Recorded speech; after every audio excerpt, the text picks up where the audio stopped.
Hello friends. Did you know nearly 80% of those who watch my videos aren't subscribed? If you enjoy these stories, please hit that subscribe button and leave a like. It really helps. Thank you for being here. By the way, where are you watching from? Let me know in the comments. The assignment came in on a Tuesday in late February at 4:47 p.m. I remember the exact time because I was watching the clock on my phone, counting down the seconds until I could finish my work and head home. But then my company tablet buzzed with a new assignment. Emergency coastal transport. Refrigerated medicines. Deadline is critical. Route 1A, north to Harbor's End. Move immediately. I stared at the screen for 10 seconds, hoping that if I looked long enough, the message would change. In February, Route 1A meant one thing: the frozen coastline. This highway stretches about 200 miles along the Atlantic, passing through areas where ocean spray freezes in the air and coats everything in a thick layer of glass-like ice. Most drivers avoid this road in winter, at least the sensible ones. But I needed the money. My ex-wife's lawyer had made sure of that. The divorce settlement was bleeding me dry, and every extra run meant I could maybe afford to see my daughter for her birthday next month. So I signed off on the dispatch, grabbed my thermos of coffee that had gone cold 3 hours ago, and headed out to the yard. My rig was a 2015 Peterbilt, dark blue with silver stripes. She wasn't the newest truck in the fleet, but she was reliable. I'd been driving her for 2 years, ever since I started working for Northway Logistics. I did my pre-trip inspection in the fading daylight, checking the tires, the brake lines, the fifth wheel connection. Everything looked good.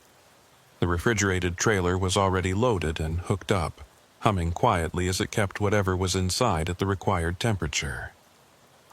The sun was setting as I pulled out of the depot, painting the sky in shades of orange and purple that would have been beautiful if I wasn't so focused on the road ahead. I merged onto the highway heading north, leaving the city lights behind. The further I drove, the darker it got. By the time I reached the turnoff for Route 1A, it was full night.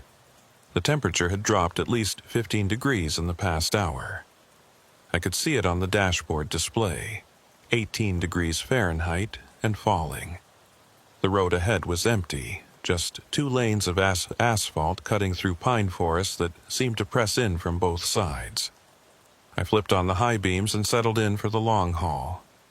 Route 1A starts inland, winding through rural communities that look like they were abandoned sometime in the 1970s and never quite recovered.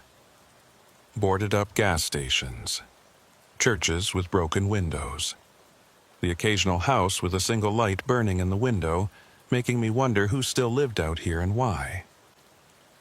The road gradually curves eastward, and after about 40 miles, you start to smell the ocean even with the windows closed.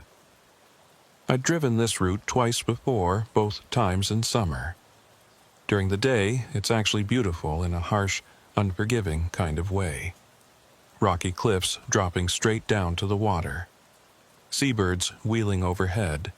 Waves crashing against stone formations that have stood there for millions of years. But at night, in winter, it becomes something else entirely. The first sign that I was getting close to the coast was the wind. It came out of nowhere, a sudden gust that rocked the truck and made me tighten my grip on the steering wheel. Then another gust, harder this time. The empty trailer behind me swayed slightly, and I eased off the accelerator. The last thing I needed was to jackknife on a coastal highway in the middle of the night. The trees thinned out, replaced by low scrub and rocks. Then the ocean appeared on my right, a vast darkness that seemed to absorb all light. The moon was up, nearly full, and it turned the frozen spray along the shoreline into something that glittered like broken glass. Beautiful and deadly. I checked the GPS. Harbor's End was still 93 miles away.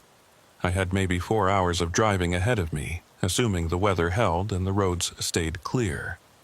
I took a sip of cold coffee and grimaced. Should have stopped for a fresh cup, but the dispatcher had said, "Depart immediately," and I'd learned not to argue with dispatch. The highway here runs about 50 yards from the edge of the cliffs. There's no guardrail, just a white line painted on the asphalt, and then nothing but air and rocks and freezing water. I kept the truck firmly in the left lane, as far from that edge as possible. The wind was getting stronger, and I could hear it howling around the cab, a low, moaning sound that rose and fell like something breathing. That's when I noticed the ice. Not on the road, at least not yet, but coating everything else. The rocks, the scrub, the few stunted trees that managed to grow this close to the ocean. Everything was encased in ice, reflecting the moonlight in weird, distorted ways. It made the landscape look alien, like I was driving on some frozen planet instead of the main coast. I'd been on the coastal stretch for maybe 20 minutes when I saw the first odd thing. It was small, easy to miss if you weren't paying attention. A reflector post on the right side of the road, the kind they put up to mark the edge of the pavement when it snows. Except this one had something hanging from it, something dark and irregular that swayed in the wind. I slowed down as I approached, trying to get a better look. It was hard to tell in the headlights, but it looked like fabric. A piece of cloth, maybe, or a plastic bag. I told myself it was trash, blown up from the ocean and caught on the post. That made sense. Wind this strong could carry all kinds of debris. But as I passed it, my headlights caught it at just the right angle, and for a split second I could have sworn it looked like a coat. A child's coat. Dark blue or black, with the arms spread out like someone was hanging there. I looked in the side mirror, trying to see it again, but it was already behind me, swallowed by the darkness. Probably just a trash bag, I told myself. The wind and the darkness were playing tricks on my eyes. That happens sometimes on long night drives. Your brain starts filling in details that aren't really there. I shook my head and focused on the road. The white line glowed in my headlights, a steady guide leading me north. The ocean roared somewhere to my right, waves crashing against the frozen rocks with a sound like thunder. Between the wind and the waves, the noise was almost deafening, even inside the cab. The heater was running full blast, but I could still feel the cold seeping in around the edges of the doors and windows. I cranked it up another notch and pulled my jacket tighter. The temperature outside had dropped to 14 degrees. Inside the cab, it was maybe 65, but it felt colder. 10 miles later, I saw another reflector post. This one also had something hanging from it. I was ready this time, watching carefully as I approached. It was definitely fabric, and it was definitely moving in the wind. But this one looked different, larger. As I got closer, my headlights illuminated it clearly. It was a shirt, a man's work shirt, blue denim with the sleeves spread wide. It was buttoned up as if someone was still wearing it, but there was nothing inside. Just an empty shirt hanging from the post, twisting slowly in the wind. I felt a chill that had nothing to do with the temperature. This wasn't trash. Someone had put that there deliberately. But why? And who? I kept driving, but I was watching the right side of the road more carefully now. Sure enough, a few miles later, there was another post. Another piece of clothing. This one looked like pants, tied around the post with the legs dangling down. Then a jacket. Then what looked like a dress. Every few miles, another post, another article of clothing, all carefully arranged like scarecrows without bodies. All empty, all moving in the wind like they were alive. I tried to think of a reasonable explanation. Maybe it was some kind of art installation. People did weird things along coastal highways sometimes, trying to make statements about the ocean or climate change or whatever. Or maybe it was a memorial. People left crosses and flowers at accident sites all the time. Maybe this was something similar. But deep down, I knew those explanations didn't fit. There was something wrong about the whole thing. The way the clothes were arranged, spread out like bodies. The way they appeared at regular intervals, like markers. The way they moved in the wind, almost like they were waving at me as I passed. I checked my phone. No signal. That wasn't unusual out here. The coastal stretch was remote, and cell towers were few and far between. I'd have to wait until I got closer to Harbor's End before I could call anyone. The road curved inland slightly, following the contour of a bay. The wind died down a bit, and the roar of the waves faded to a distant rumble. I allowed myself to relax slightly. Maybe the weird roadside display was behind me now. But then I came around a bend and saw it, a rest area ahead on the right. I almost missed it. There was no sign, no lights, just a gravel turnoff leading to a small parking area maybe 100 feet from the road. I wouldn't have noticed it at all except for one thing. There was a truck parked there, a semi like mine, sitting in the darkness with no lights on. As I passed the turnoff, my headlights swept across it briefly. It was an older model, white, with rust spots visible even in the quick glimpse I got.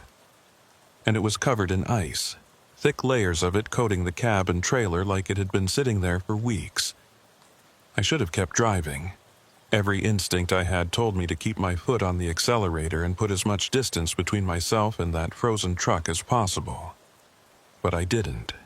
Instead, I found myself slowing down, then pulling onto the shoulder about a quarter-mile past the rest area. I sat there for a long moment, engine idling, trying to decide what to do. The sensible thing would be to keep going. Someone else's truck wasn't my problem. They probably broke down and called for a tow, and that ice buildup just meant the truck had been sitting there a while. None of my business. But what if someone was still in there? What if a driver had pulled off to rest and gotten stranded somehow? This far north, in these temperatures, a person could freeze to death in a few hours without heat. I'd heard stories about drivers who fell asleep in their cabs during winter storms and never woke up. I put the truck in reverse and carefully backed up along the shoulder until I reached the turnoff. The rest area was dark, no lights at all, and the gravel parking lot was completely empty except for that one truck. I pulled in slowly, my headlights sweeping across the scene. The truck definitely looked abandoned. The ice was so thick I couldn't see through the windows. The tires were buried in drifted snow that had frozen solid.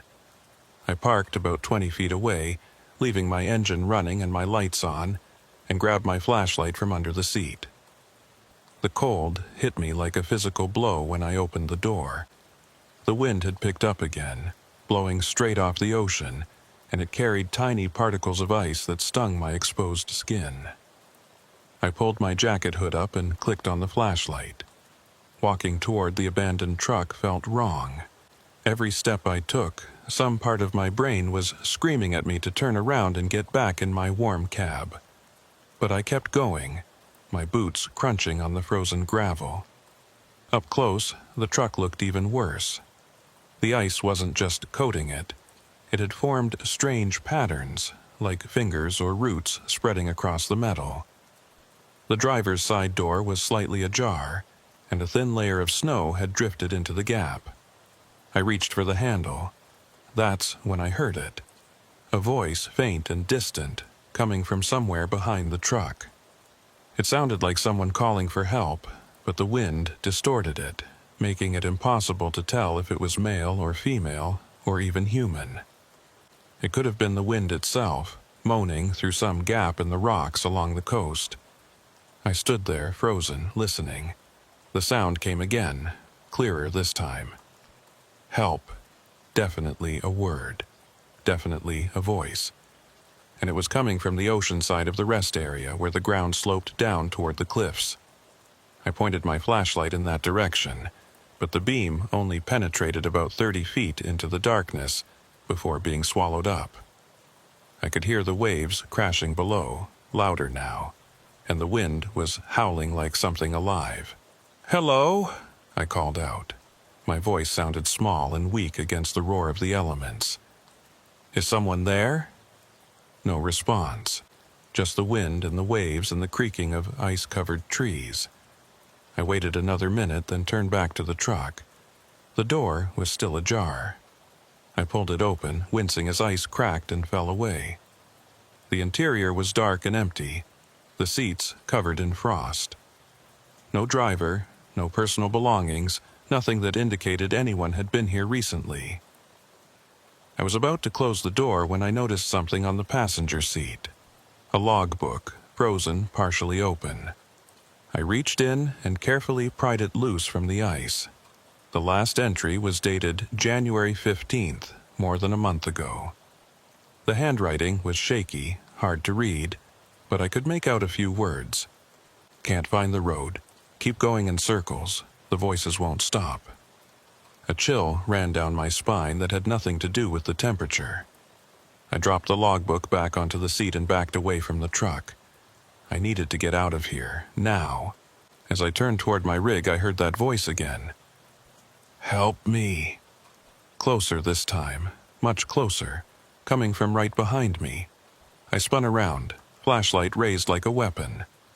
There was nothing there, just the abandoned truck, the frozen ground, the darkness beyond my light. "Help me," again, but this time it sounded like it was coming from my left. I swung the flashlight in that direction. Nothing. "Help me," now from my right. "Help me," behind me. "Help me," all around me. Multiple voices now, overlapping and echoing, coming from every direction at once. I ran. I don't remember making the decision. My legs just started moving on their own. I sprinted across the frozen gravel, slipping and nearly falling twice, my breath coming in ragged gasps. I could hear the voices following me, getting louder, more insistent. I reached my truck and yanked the door open, practically throwing myself inside. I slammed it shut and locked it, my hands shaking so badly I could barely get the keys in the ignition. The engine was still running, thank God. I threw it in gear and hit the accelerator. The tires spun for a second on the icy gravel before finding purchase. The truck lurched forward, and I steered back toward the highway, not caring about the careful, slow approach I'd used to get in here. I just wanted out. As I reached the road and swung back onto the pavement, I made the mistake of looking in my side mirror. In the red glow of my taillights, I could see the rest area receding behind me. And I could swear I saw figures standing there, dozens of them, silhouetted against the darkness, all watching me leave. I faced forward and kept my eyes on the road, pressing the accelerator harder than I should have on these conditions. The speedometer climbed to 50, then 55, then 60. Too fast for this road, but I didn't care. I needed distance between myself and whatever the hell that was. After about 10 miles, when my heart rate had finally started to slow down, I allowed myself to think about what had just happened. The logical part of my brain tried to explain it away. The voices were just the wind. The figures were shadows and ice formations. The logbook was probably from some driver who got stuck in a storm and exaggerated what happened. But I knew what I'd heard. Those were voices, real human voices, calling for help. And that logbook entry, "Keep going in circles. The voices won't stop." What did that mean? I checked the GPS. Harbor's End was now only 47 miles away. Less than an hour, if I kept up this pace. I could make it. I just had to stay on the road and keep moving forward. The coastline was back on my right now, the frozen cliffs gleaming in the moonlight. The wind had died down slightly, and the ride was smoother. I took a deep breath and tried to calm down. I was fine. I was safe. I was in a 2-ton truck with a full tank of gas, heading toward the civilization. Then I noticed something that made my blood run cold. The mile markers. I'd just passed mile marker 127. I watched the next one approach, 126, then 125, then 124. Normal, counting down as I drove north. But then I saw 125 again. I blinked, sure I'd misread it. But no, the next marker was definitely 125. Then 126, then 127. The markers were going backward. I was heading north, but the mile markers indicated I was going south, back the way I'd come. I slowed down, staring at the markers as I passed them. 127, 126, 125, 124, 123. Then 124, 125, 126, 127. Up and down, like I was driving in circles even though the road ahead was straight. This wasn't possible. Mile markers didn't work like this. They were fixed, permanent, installed by the highway department to mark distance. They couldn't change. I focused on the GPS. It still showed me heading north, getting closer to Harbor's End. The map showed the road as a simple line following the coast. Nothing about circles or loops. Just a straight route from point A to point B. But the mile markers kept flickering. Forward, backward, forward, backward. And now that I was paying attention, I realized something else was wrong. The road itself looked the same. Not just similar, but identical. That rock formation on the right, I'd passed it before. And that dead tree on the left, branches coated in ice, I'd seen it already. I was going in circles. Somehow, impossibly, I was driving in circles on a straight road. I pressed harder on the accelerator. The speedometer hit 70. The truck shook with the speed, the wind resistance, the rough pavement. I didn't care. I had to break out of this loop, had to get past whatever geographical anomaly was causing this. The GPS showed I was making progress. 43 miles to Harbor's End, then 40, then 38. The numbers were counting down normally, even if the mile markers and landmarks weren't. I decided to trust the GPS. It was satellite-based, receiving signals from space. It couldn't be fooled by whatever was happening with the physical road. I kept my eyes on the screen, watching the little blue arrow that represented my truck inch steadily northward along the route. 35 miles. 32. 28. The road began to climb, rising up away from the immediate coastline. The trees grew thicker on either side, blocking the view of the ocean. This was new, different from the loop I'd been stuck in. I was making real progress. 25 miles to Harbor's End. I allowed myself a small sigh of relief. Whatever had happened back there, I was past it now. The road was normal again. The mile markers were counting down correctly. Everything was fine, except it wasn't. Because now I could see lights ahead. Not street lights or house lights, but something else. They were blue-white and bright, like the emergency flashers on a police car, but not flashing, just glowing steadily in the darkness ahead. As I got closer, I realized what I was looking at. A truck. Another semi parked on the shoulder covered in ice, and it looked exactly like the abandoned truck from the rest area. I slowed down as I approached, my heart hammering in my chest. This couldn't be the same truck. I'd left that rest area miles behind. The GPS confirmed I'd been driving steadily north for the past half hour. There was no way I'd somehow circled back. But as my headlights illuminated it, I could see the rust spots in the same places. The same thick coating of ice with those strange finger-like patterns. The driver's door was ajar, just like before, with snow drifted into the gap. I didn't stop this time. I kept rolling past, my eyes locked on the truck as I went by. The passenger window was coated in ice, but I could swear I saw a shadow inside. A darker shape against the frosted glass. Like someone was sitting there watching me pass. I looked away and focused on the road ahead. My hands were shaking on the steering wheel. This wasn't possible. Trucks didn't teleport. I hadn't turned around. I'd been driving in a straight line for miles. The GPS still showed me heading toward Harbor's End, now 23 miles away. But how could I trust it? How could I trust anything when the physical evidence of my eyes told me I was going in circles? I drove for another 10 minutes, the road climbing higher into the hills above the coast. The wind was stronger up here, rocking the truck with each gust. I could hear the trailer swaying behind me, the load shifting slightly despite the tie-downs. I eased off the accelerator, not wanting to lose control. That's when the snow started. Just a few flakes at first, dancing in my headlights, but within minutes it was coming down harder. Big, wet flakes that stuck to the windshield and reduced visibility to maybe 100 feet. I turned the wipers on high and slowed down to 40 miles per hour. The GPS showed 18 miles to Harbor's End. I was so close. I just had to keep going for another 20 minutes, maybe 30 in these conditions, and I'd be there. I'd deliver the load, collect my pay, and never take a coastal run in winter again. I didn't care how much they offered me. The snow was getting worse.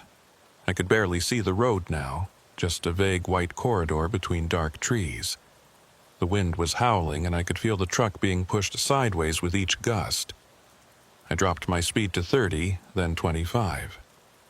Something appeared in my headlights ahead. I squinted through the snow, trying to make it out. It was dark and irregular, standing in the middle of the road. I hit the brakes, feeling the truck slide slightly on the snow-covered pavement before the ABS caught and brought me to a controlled stop. I sat there, engine idling, wipers working overtime to clear the windshield. The shape ahead resolved itself into a person. Someone was standing in the middle of the road, facing me.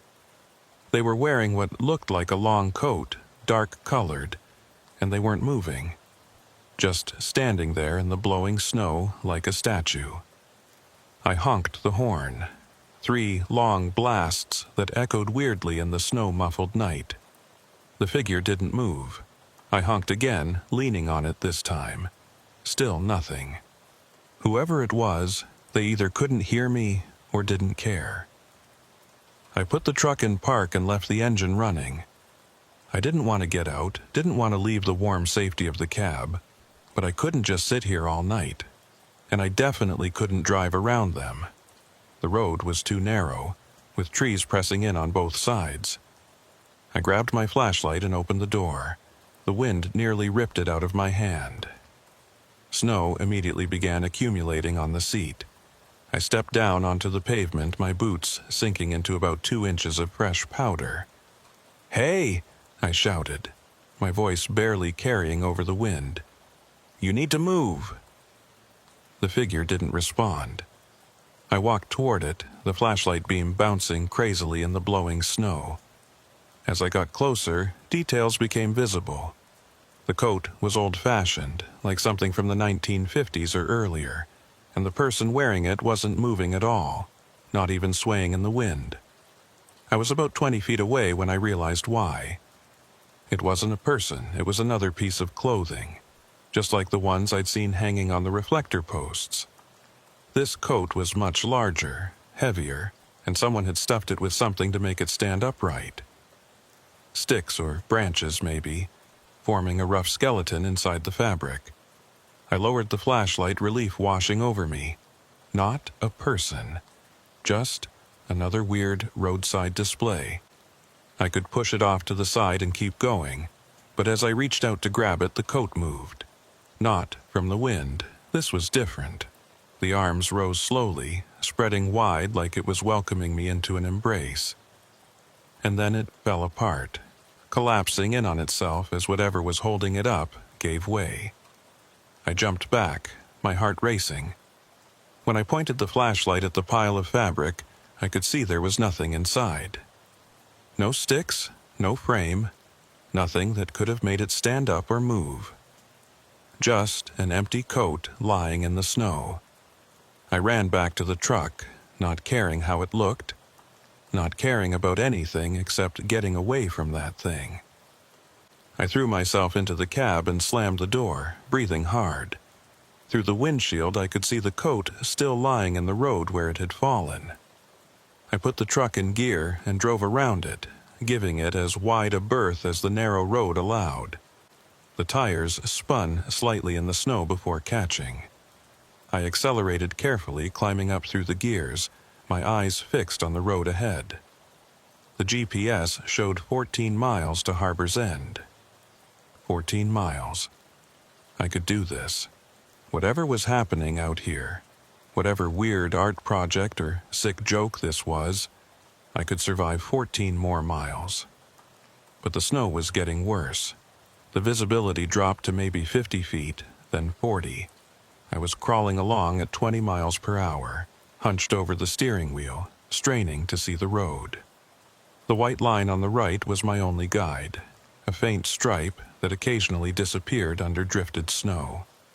I'd been driving for what felt like hours, but was probably only 15 minutes when I saw lights ahead again.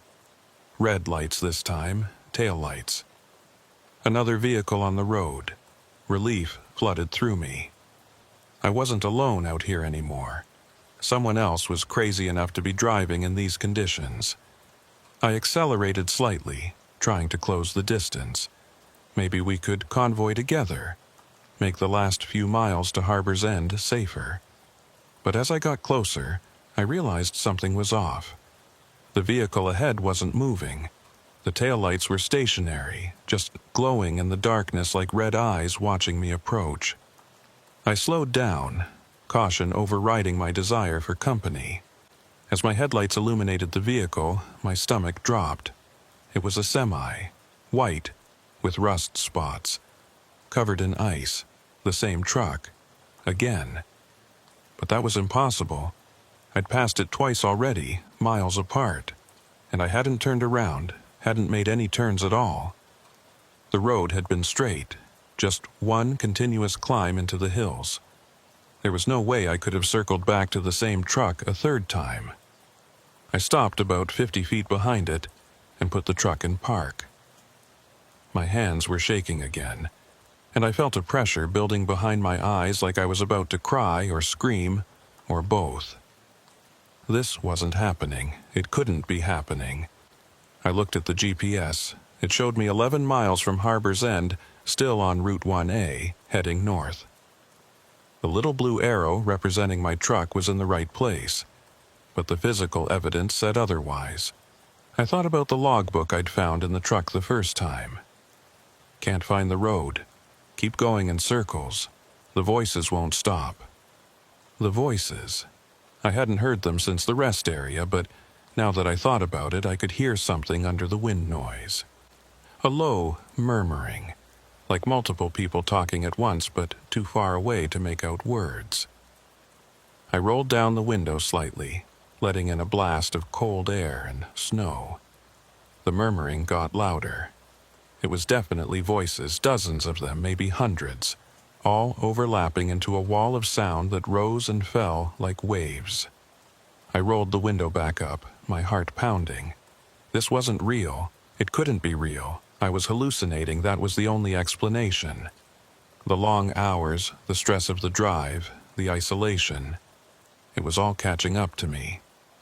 I was having some kind of breakdown, but I didn't feel crazy. I felt terrified, yes, but my mind was clear. I knew where I was, what day it was, what I was supposed to be doing. I wasn't delusional or confused. I was just stuck on a road that didn't make sense, seeing things that shouldn't exist. I looked at the abandoned truck again. The driver's door was ajar, just like before. And I knew, with absolute certainty, that if I got out and opened that door, I'd find the same logbook on the passenger seat with the same entry dated January 15th. I wondered about the driver who'd written that entry. Where were they now? Still out here somewhere, wandering in the snow, their voice adding to the chorus I could hear murmuring in the darkness. The snow was piling up on my windshield faster than the wipers could clear it. I needed to move, needed to make a decision. I could sit here until the storm buried me, or I could keep driving and hope that somehow, eventually, I'd break out of this loop. I chose to drive. I put the truck in gear and steered around the abandoned vehicle, my tires crunching through deepening snow. As I passed it, I refused to look at the driver's side window. I didn't want to see if there was someone, or something, sitting inside this time. The road ahead disappeared into a white wall of blowing snow. I could barely see 10 feet in front of the truck. This was insane. I should pull over, wait out the storm. But where? There was nowhere to stop that felt safe. And part of me feared that if I stopped moving, I'd never start again. I'd become another abandoned truck on the side of Route 1A, another mystery for the next driver who came through. I kept going, creeping along at 15 miles per hour, using the barely visible edge line as my guide. The wind was screaming now, rocking the truck so hard I had to fight the wheel to keep it straight. The load in the trailer was shifting. I could hear it sliding back and forth despite the straps. 9 miles to Harbor's End, according to the GPS. But I didn't trust it anymore. The numbers could say anything. I could drive for hours and still see the same distance displayed. Something darted across the road ahead. I caught just a glimpse in the headlights. A dark shape, low to the ground, moving fast from right to left. I slammed on the brakes and the truck slid for what felt like forever before stopping. I sat there, breathing hard, staring at the empty road ahead. What had that been? An animal? A deer, maybe? Or a dog? It had moved wrong, though, too fast, too fluid. Not like any animal I'd ever seen. The voices were louder now. I could almost make out words. Help! Lost! Cold! Can't find... I cranked up the radio, trying to drown them out. Static roared from the speakers, punctuated by strange howls and whistles that might have been interference or might have been something else. I spun through the channels, AM, FM, CB, but there was nothing except noise. No music, no talk shows, no weather reports. Just static and those weird sounds that almost seemed to form words. I turned it off. The silence was worse somehow. I could hear the voices clearly now, coming from all directions, pressing against the cab like invisible hands. Lost, help us, so cold, can't find the way, shut up! I screamed at them, slamming my palm against the steering wheel. Shut up, shut up, shut up! The voices stopped, completely, instantly. Even the wind seemed to die down. The sudden silence was deafening. I sat there in the eerie quiet, my breath coming in short gasps. Snow continued to fall, but gently now, straight down instead of being driven sideways by the wind. I could see maybe 100 feet ahead, and what I saw made my heart sink. The road ahead was blocked, not by another truck or a fallen tree, but by a wall of ice. It rose straight up from the pavement, maybe 20 feet high, completely filling the road from edge to edge. The surface was rough and irregular, covered in strange formations that looked almost like faces pressed against the ice from the inside. I stared at it, my mind refusing to process what I was seeing. Roads didn't just end in walls of ice. That wasn't a thing that happened in the real world. But there it was, solid and impassable, blocking my way forward. I checked the GPS, 7 miles to Harbor's End. The map showed the road continuing straight ahead, no obstacles, no barriers. Just a normal highway leading to a normal town. I looked up at the ice wall again. It was still there. And now that I was really looking at it, those face-like formations were moving. Slowly, almost imperceptibly, mouths opening and closing, eyes tracking my movements. I threw the truck in reverse and backed up, my hands slipping on the wheel. I didn't care about careful or controlled anymore. I just needed to get away from that wall and whatever was frozen inside it. The truck lurched backward, the trailer fishtailing slightly in the snow. I straightened it out and kept reversing until I'd put maybe 100 yards between myself and the ice wall. Then I stopped and tried to think. I couldn't go forward. I couldn't go back. Every time I tried, I ended up at that abandoned truck. I was trapped on a stretch of road that looped back on itself, with no visible exit and no way to call for help. The logical part of my brain kept insisting there had to be an explanation. Geographic anomaly, navigation error, equipment malfunction, something rational and explainable, but the rest of me knew better. This was something else, something outside the normal rules of reality. I thought about that logbook again. The driver who'd written it had been stuck just like me, driving in circles, unable to find the way out. What had happened to them? Were they still out here somewhere? Or had they found a way out that I hadn't discovered yet? Or had they become part of the voices, part of the chorus of lost souls calling for help in the darkness? I shook my head, trying to clear that thought. I wasn't going to end up like that. I was getting out of here. I just needed to figure out how. I looked around, really looked, trying to see past the snow and darkness for anything that might help. The trees on either side of the road were thick, impenetrable. No way to drive through them. But maybe there was a side road I'd missed, a turnoff or logging trail that wasn't on the GPS. I put the truck in drive and crept forward slowly, scanning both sides of the road. The snow was letting up again, and visibility was improving. I could see maybe 200 feet now, enough to spot any gaps in the tree line. Nothing on the left. But on the right, about a quarter mile ahead, there was something. Not a road exactly, but a break in the trees. A space where I might be able to turn around if I was careful. I approached it slowly, my headlights illuminating what looked like an old access road or driveway. It was narrow, barely wide enough for my truck, and it was completely unplowed. But it led away from the main road, and right now, that was the only direction that mattered. I turned the wheel and carefully guided the truck into the gap. Branches scraped against the sides of the cab with a screech like fingernails on metal. The ground was uneven, and I could feel the truck bouncing over hidden rocks and roots. But I was making progress, moving perpendicular to the cursed highway. The access road curved to the left, then to the right, winding between massive pine trees. Snow covered everything, making it impossible to see what was beneath. I could be driving over solid ground, or a frozen stream, or the edge of a cliff. No way to know. After about 5 minutes of careful driving, the trees opened up slightly and I found myself in a small clearing.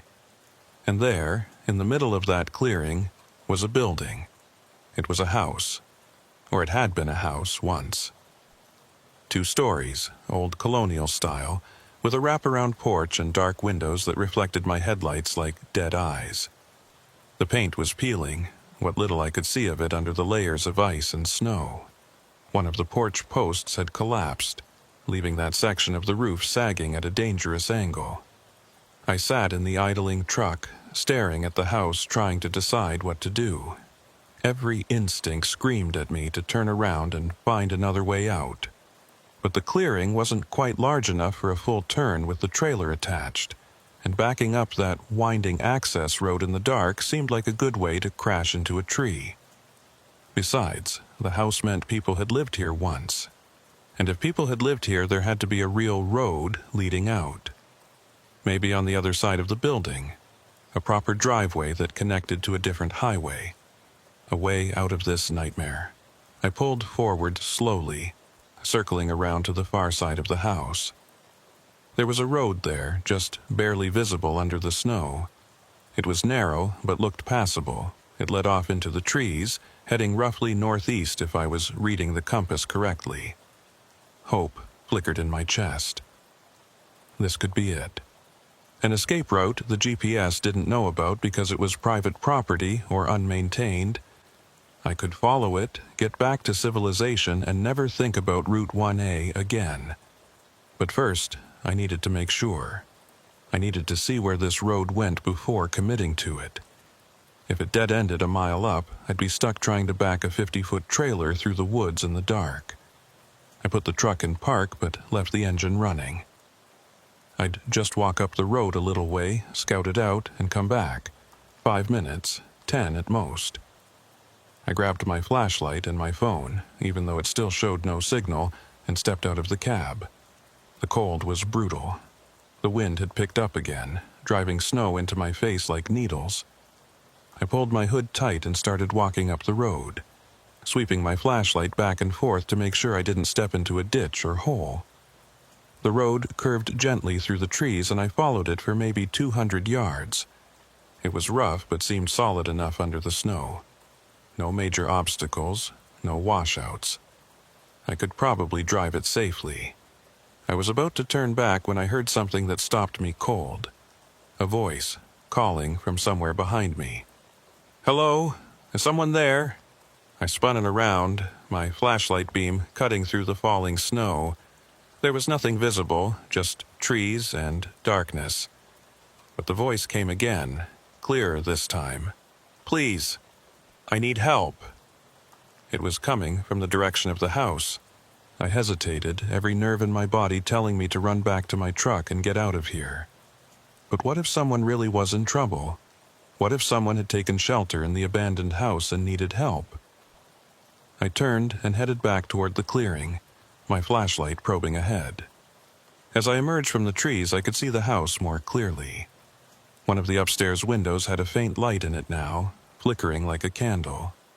"Hello?" I called out. "I'm here to help."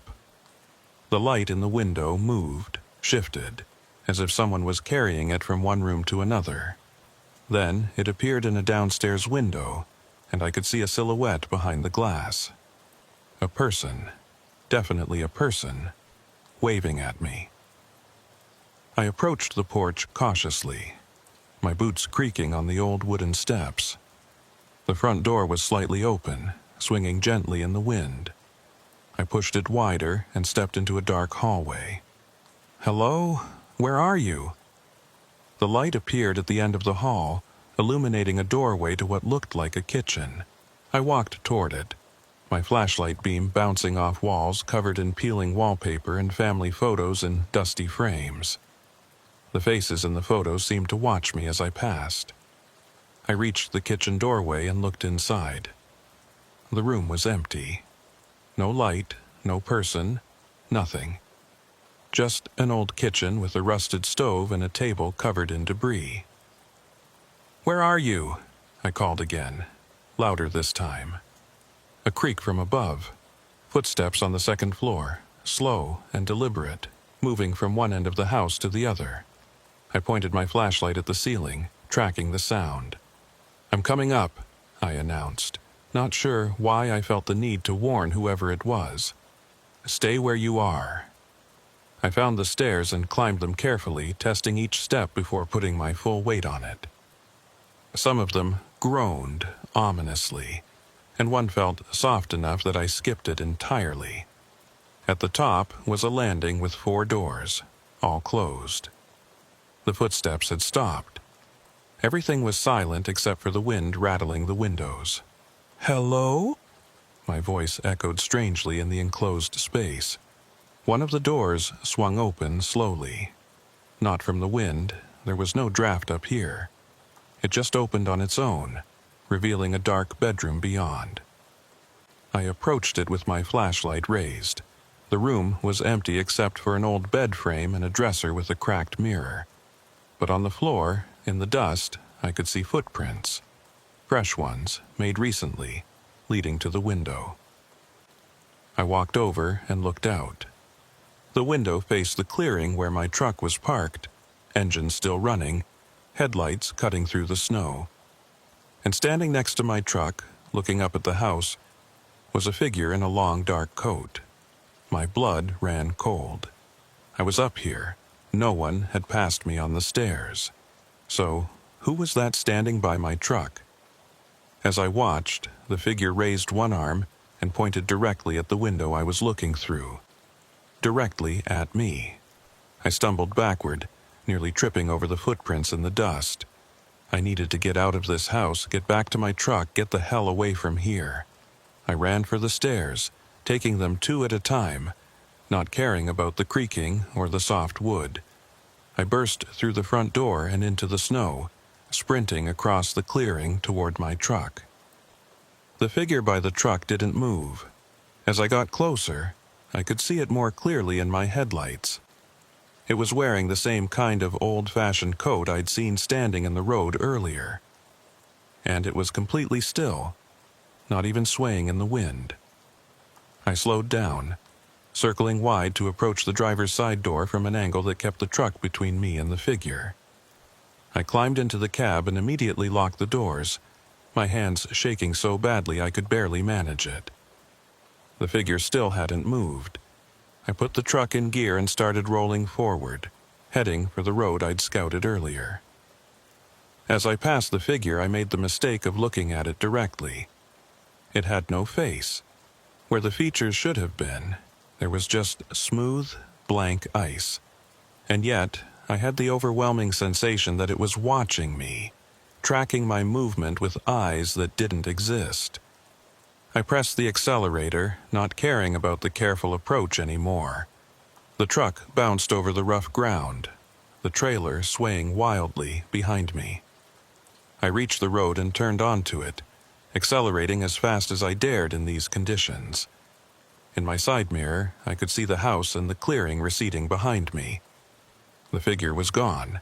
No, not gone. It was standing in the road now, in the middle of the path I'd just driven on, still pointing at me with that one raised arm. Then the trees blocked my view, and it was gone. I focused on the road ahead, such as it was. In the dark and snow, it was almost impossible to follow. I was steering by instinct more than sight, trying to keep between the trees, hoping I was still on the road and not about to crash into a ravine. The compass on my dashboard showed I was heading northeast, which was right. If I could just keep going in this direction, I'd eventually hit another highway or town or something. I had to, but the road seemed to be deteriorating.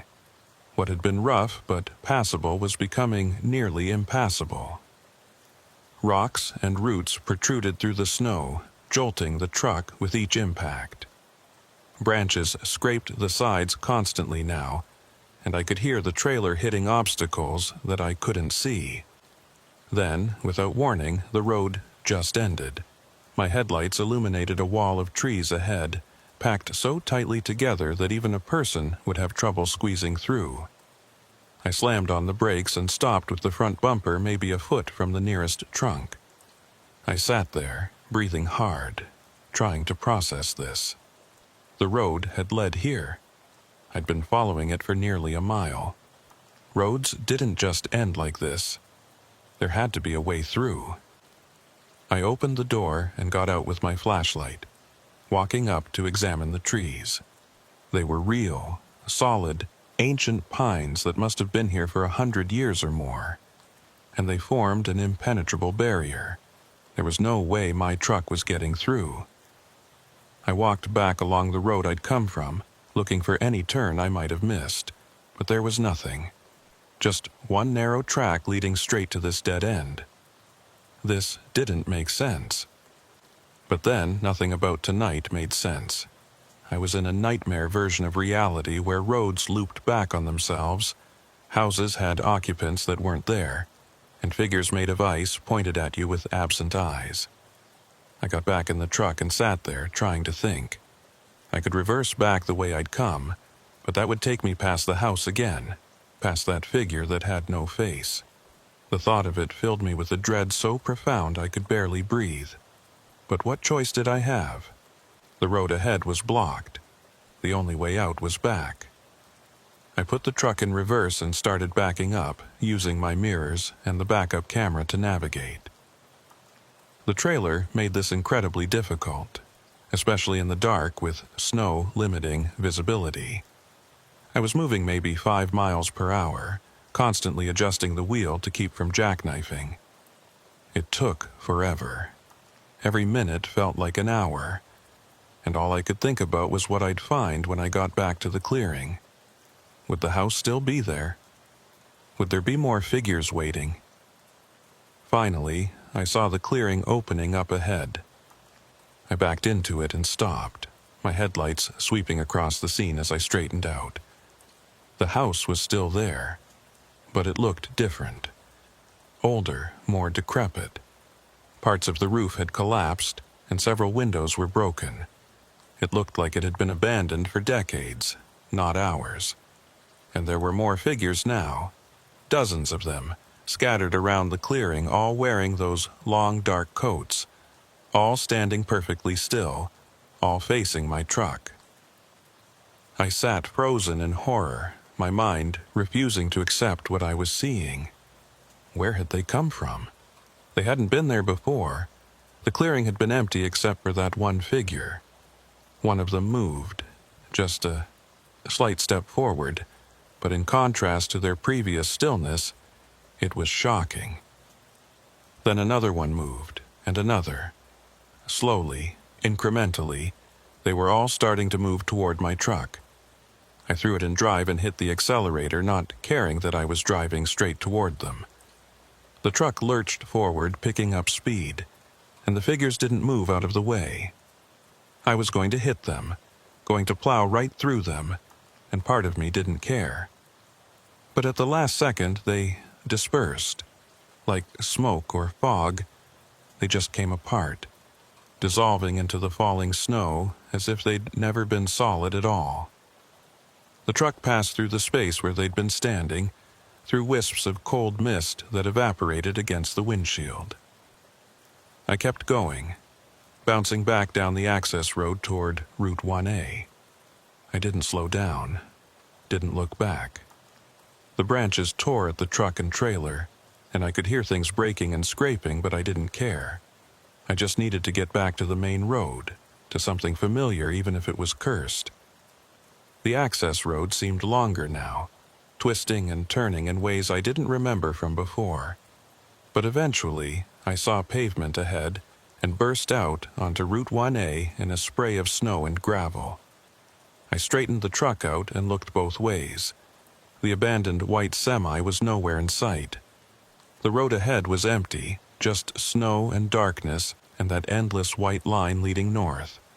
I checked the GPS. 5 miles to Harbor's End. I didn't believe it, but I started driving anyway because what else was I going to do? Stop and wait for those figures to coalesce out of the snow again? Keep searching for side roads that led to dead ends and impossible houses? No, I was going to drive. I was going to keep my foot on the accelerator and my eyes on that white line, and I was going to drive until I either reached Harbor's End or ran out of road or went completely insane. The snow was falling harder again, and the wind had returned with renewed fury. The truck rocked and swayed, the load in the trailer shifting dangerously. I could hear things breaking back there, expensive pharmaceuticals that I was supposed to deliver intact. The company would probably fire me. I didn't care. 4 miles, 3 miles, 2 miles. The road was descending now, dropping back down toward the coast. I could hear the ocean again, the crash of waves against frozen rocks. The sound was almost comforting in its normality. Waves were real, the ocean was real. These were things that existed in the normal world. 1 mile to Harbor's End. I could see lights ahead now, real lights, street lights and building lights, the warm glow of civilization. I wanted to cry with relief. The road leveled out, and suddenly I was driving through the outskirts of town. Buildings on both sides, closed for the night but undeniably real. A gas station, a grocery store, a hardware store. Normal things, real things. The GPS announced that I'd reached my destination. I pulled into the warehouse parking lot, which was lit up like midday under sodium vapor lights. There was a guard shack by the entrance, and a man in uniform came out to check my paperwork. "Rough night?" he asked, looking at the damage to my truck. "You have no idea," I said. My voice sounded strange, rough and strained. He checked my delivery order and waved me through to the loading dock. I parked and sat there for a moment, just breathing, letting the reality of the warm lights and solid buildings sink in. I'd made it. I was safe. I climbed out of the cab and walked around to the trailer. The damage was worse than I'd thought. Deep gouges in the sides like something with claws had raked across it. Several panels were dented or torn, but it was still intact, still sealed. The warehouse crew started unloading while I filled out the paperwork. They didn't comment on the damage, and I didn't explain it. What would I say? That I'd driven through a ghost forest where faceless figures watched me from the snow? They'd think I was crazy. Hell, I thought I was crazy. But when I signed the delivery confirmation, I noticed the date stamp. February 16th, 11:47 p.m. I'd left the depot on February 15th at around 6 p.m. According to my watch and the truck's computer, I'd been driving for maybe 6 hours, 7 at most, but somehow I'd lost an entire day. Somewhere on that frozen coastal route, 24 hours had just disappeared. I thought about mentioning it to someone, but what good would that do? I had no proof, no evidence, just my word and a damaged trailer and a persistent feeling that something terrible had happened, even though I couldn't quite remember what. The crew finished unloading, and I signed the final paperwork. The warehouse manager told me I could park the truck and get some sleep in the driver's lounge before heading back. I thanked him and moved the truck to the designated area, but I didn't sleep. I sat in the lounge with a cup of bad coffee, watching the snow fall outside the window, trying to process what I'd experienced. The faces frozen in the ice wall, the impossible house with its phantom occupants, the figures that dispersed like smoke. Were they real? Or had I experienced some kind of psychological break brought on by exhaustion and isolation? I'd heard stories about truckers who drove too long without sleep and started hallucinating, seeing things that weren't there. Maybe that's all this was. But it had felt real. The cold, the fear, the overwhelming sense of wrongness. You didn't imagine things that vividly, did you? I pulled out my phone and searched for information about Route 1A. There wasn't much. It was designated a scenic route, recommended for summer travel but considered dangerous in winter. There were a few mentions of accidents over the years, mostly weather-related. Nothing about disappearances or anomalies. I searched for the abandoned white truck I'd seen. Nothing came up. I tried different search terms, different combinations. Still nothing. Then I searched for truckers who'd disappeared on coastal routes. The results made my blood run cold. There were dozens of cases. Drivers who'd started a coastal run and never arrived. Trucks found abandoned on the side of the road with no sign of the driver. Logbooks with increasingly erratic entries that suddenly stopped. One article from 2011 mentioned a driver named Marcus Webb who'd disappeared on Route 1A during a February snowstorm. His truck was found at a rest stop, covered in ice, with a logbook open to the last entry. Can't find the road. Keep going in circles.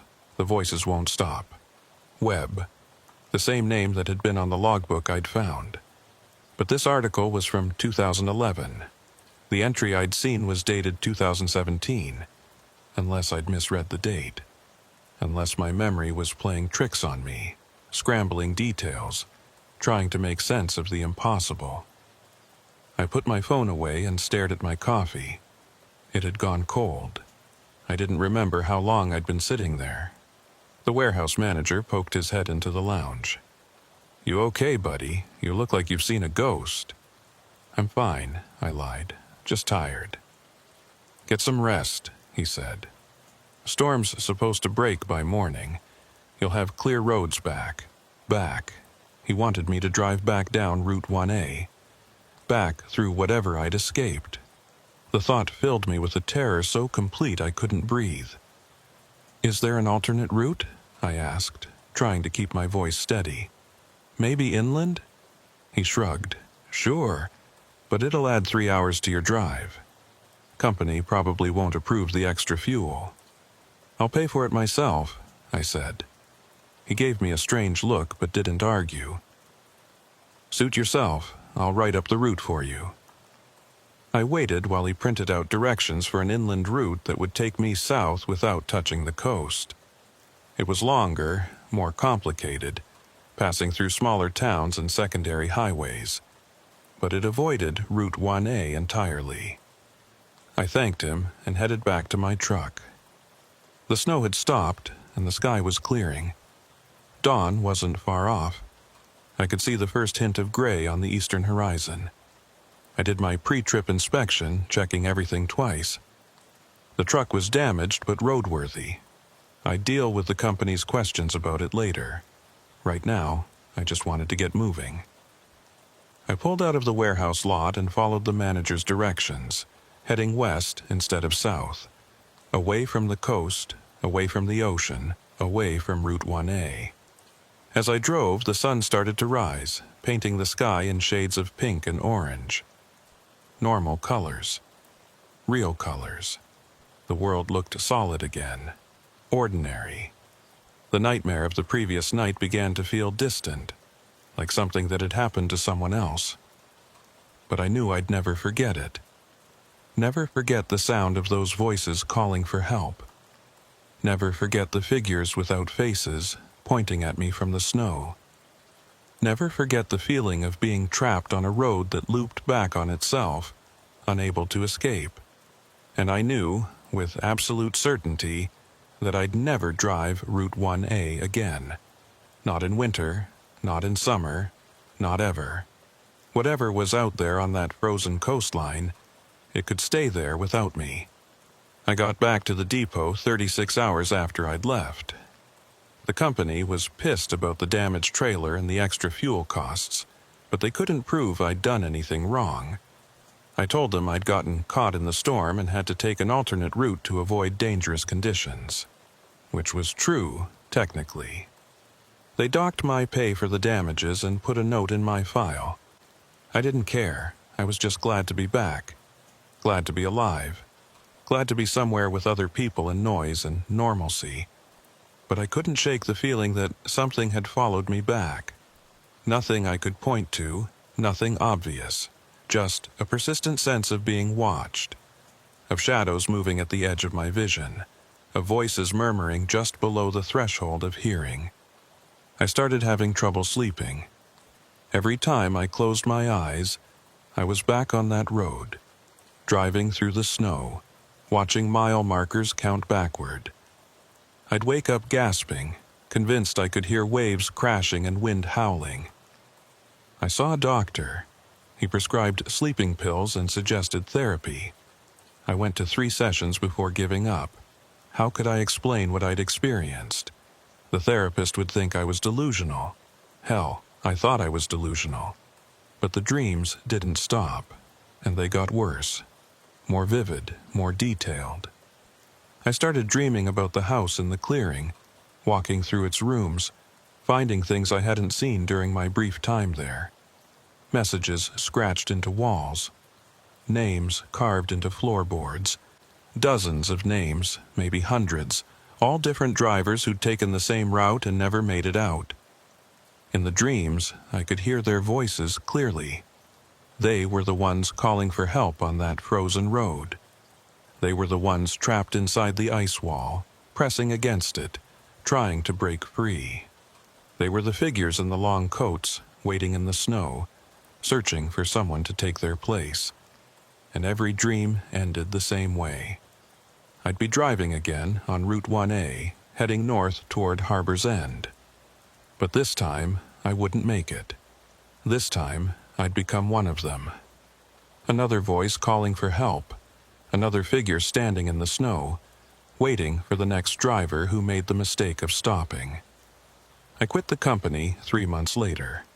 Told them I was done with the long-haul driving, that I wanted something local. They were happy to accommodate. I'd been a reliable driver, and they valued that. They gave me a position doing local deliveries, short runs that never took me more than 50 miles from the depot. It helped. The nightmares became less frequent when I wasn't spending hours alone on dark highways. I started sleeping better, eating better. I even started dating someone, a woman I met at a diner who didn't ask too many questions about why a long-haul trucker had given it all up. But I still couldn't drive past the ocean without feeling it. That pull, like something out there was calling my name, like unfinished business was waiting for me on that frozen coastline. I started avoiding coastal areas entirely, took different routes, added time to my drives, just to stay inland. My boss noticed, but didn't comment. I was doing my job, making my deliveries. What did it matter how I got there? 6 months after that night, I was making a delivery to a warehouse in northern Massachusetts. It was supposed to be simple. Pick up a load of auto parts and bring them back to the depot. I'd done it a dozen times before, but when I got to the warehouse, the foreman told me there'd been a change. They needed the parts delivered to a different location, a coastal town about an hour north. He showed me the address, Harbor's End. I stared at the paper, my hands starting to shake. "I can't," I said. "I can't go there." The foreman frowned. "What do you mean you can't? It's just a delivery." "I can't," I repeated, hearing the panic in my own voice. "Please. Anywhere else. I'll take it anywhere else." He looked at me like I was crazy. Maybe I was. "Look, buddy, I don't know what your problem is, but this is the delivery. You don't want to do it. I'll call your company and they can send someone else." I almost said yes, almost told him to call and get a different driver. But I knew what that would mean. Questions I couldn't answer. Maybe losing my job. And for what? Because I was afraid of a road? I took the paper from him with shaking hands. "I'll do it," I said. The drive north was torture. Every mile felt like a countdown to something terrible. I tried to convince myself it would be fine. I'd be taking a different route this time, a main highway that ran parallel to the coast but never actually touched it. I wouldn't have to drive Route 1A. I wouldn't have to face whatever was waiting there. But as I got closer, I realized the main highway was closed for construction. There was a detour sign, pointing toward a smaller road. A coastal road, Route Way. I pulled over, my heart hammering. I couldn't do this. I couldn't drive that road again. But the only alternative was to turn around, go back, admit defeat. And something about that felt wrong. Like I'd be running from a problem that would never go away unless I faced it. So I drove. I merged onto Route 1A, heading north, my hands white-knuckled on the steering wheel, every nerve in my body screaming at me to turn back. The road looked different in daylight. Ordinary. Just a normal coastal highway with scenic views of the ocean. I passed the spots where I'd seen the clothing hanging from posts, but there was nothing there now. Just empty reflector posts marking the edge of the pavement. I passed the rest area where I'd found the abandoned truck. It was empty, just a gravel lot with some trash cans and a portable toilet. No truck, no ice, no voices. Everything looked completely normal. I started to relax. It had been the storm, I told myself. The darkness and the snow and my own exhaustion. I'd hallucinated the whole thing. There was nothing supernatural about this road. It was just a road. But then I came around a curve and saw it. The access road leading to the clearing. The gap in the trees where I'd turned off, desperate to escape the loop I'd been trapped in. I drove past it, my eyes locked straight ahead, refusing to look. But in my peripheral vision, I could see something standing at the entrance to that access road.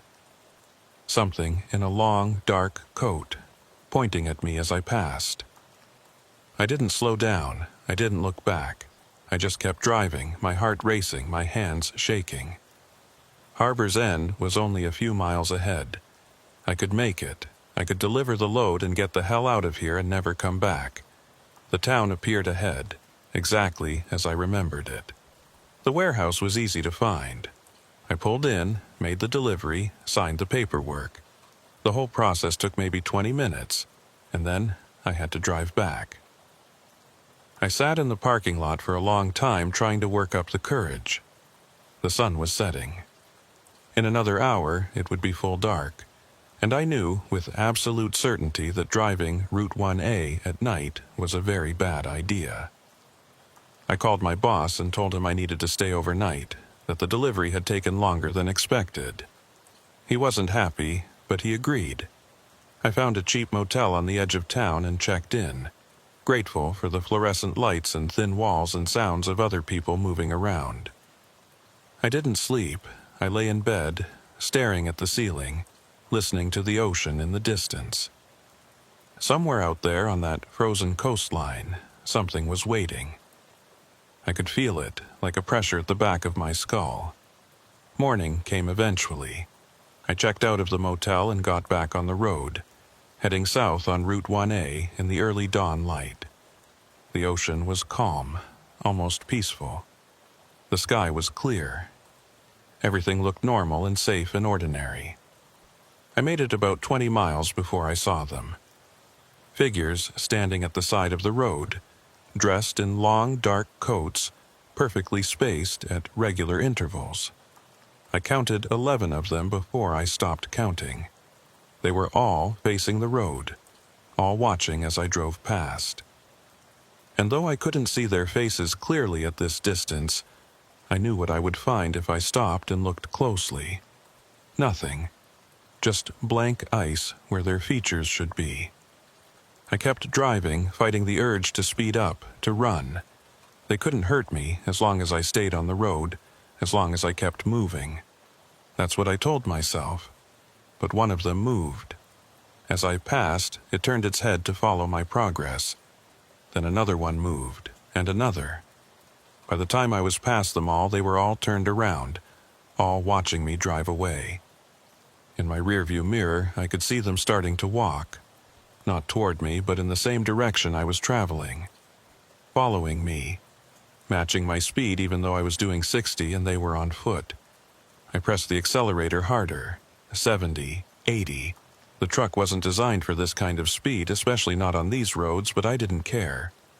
I had to outrun them. Had to put distance between myself and whatever those things were. The speedometer hit 90. The truck was shaking. The trailer swaying dangerously. I was going to lose control, going to crash, but I couldn't slow down. The figures in my mirror were keeping pace, gliding over the pavement like they were skating on ice. Then, abruptly, they stopped. All of them at the same moment, like they'd hit an invisible barrier. They just stood there in the middle of the road, watching me pull away. I slowed down to a more reasonable speed, my heart still pounding. I'd crossed some kind of boundary, some line that they couldn't or wouldn't cross. I was safe, for now. I made it back to the depot without any other incidents. I turned in the truck, filed my reports, and went home. I didn't mention the figures on the road. What would I say? But I dream about them now, every night. I dream that I'm driving Route 1A, and they're waiting for me. More of them each time. And every dream they get a little closer, a little more real. I've stopped taking jobs that go anywhere near the coast. I've told my boss I have a medical condition that makes coastal driving dangerous. He accepted it without question, probably because I've never given him trouble before. But I know it's only a matter of time. Sooner or later, there will be a delivery I can't refuse, a route I can't avoid, and I'll find myself back on that frozen coastline, driving through the darkness, watching for figures in long coats. Maybe next time I won't make it out. Maybe next time I'll become one of them, another lost driver standing at the side of the road, waiting for the next person who makes the mistake of stopping to help. Or maybe I'm already one of them, and I just don't know it yet. Maybe I died on that road back in February, and everything since has been a dream. A dying hallucination as I freeze to death in an abandoned truck covered in ice. I don't know anymore. I don't know what's real and what isn't. All I know is that I still drive. Every day I get in a truck, and I drive. And every night, I dream of that frozen coastline, and the voices calling for help, and the figures without faces pointing at me from the snow. And every morning, I wake up wondering if this is the day I'll have to go back. The day I'll finally finish what I started on Route 1A. The day I'll find out what really happened to all those other drivers. The day I'll become another mystery, another abandoned truck, another name carved into the floorboards of that impossible house in the clearing. I still have the piece of paper with Harbor's End's address on it. I don't know why I kept it. I should have thrown it away, burned it, destroyed it. But it's in my glove compartment, and sometimes when I'm stopped at a red light or waiting to load, I take it out and look at it. And I feel that pull again, that sense of unfinished business, like there's something I left behind on that frozen coastline, something I need to go back for. I don't know what it is, but I know that someday I'll find out. Someday I'll go back. Maybe not today, maybe not tomorrow, but someday. Route 1A is waiting for me. It's always waiting. And when I finally answer its call, I don't think I'll be coming back.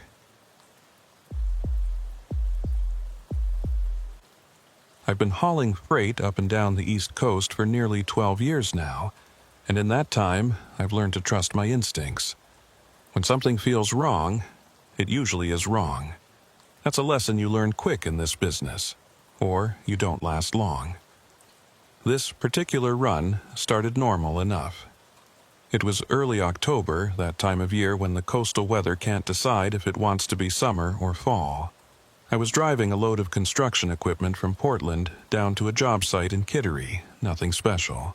The route was one I'd done dozens of times before, mostly following the old coastal highway that runs parallel to Route Me.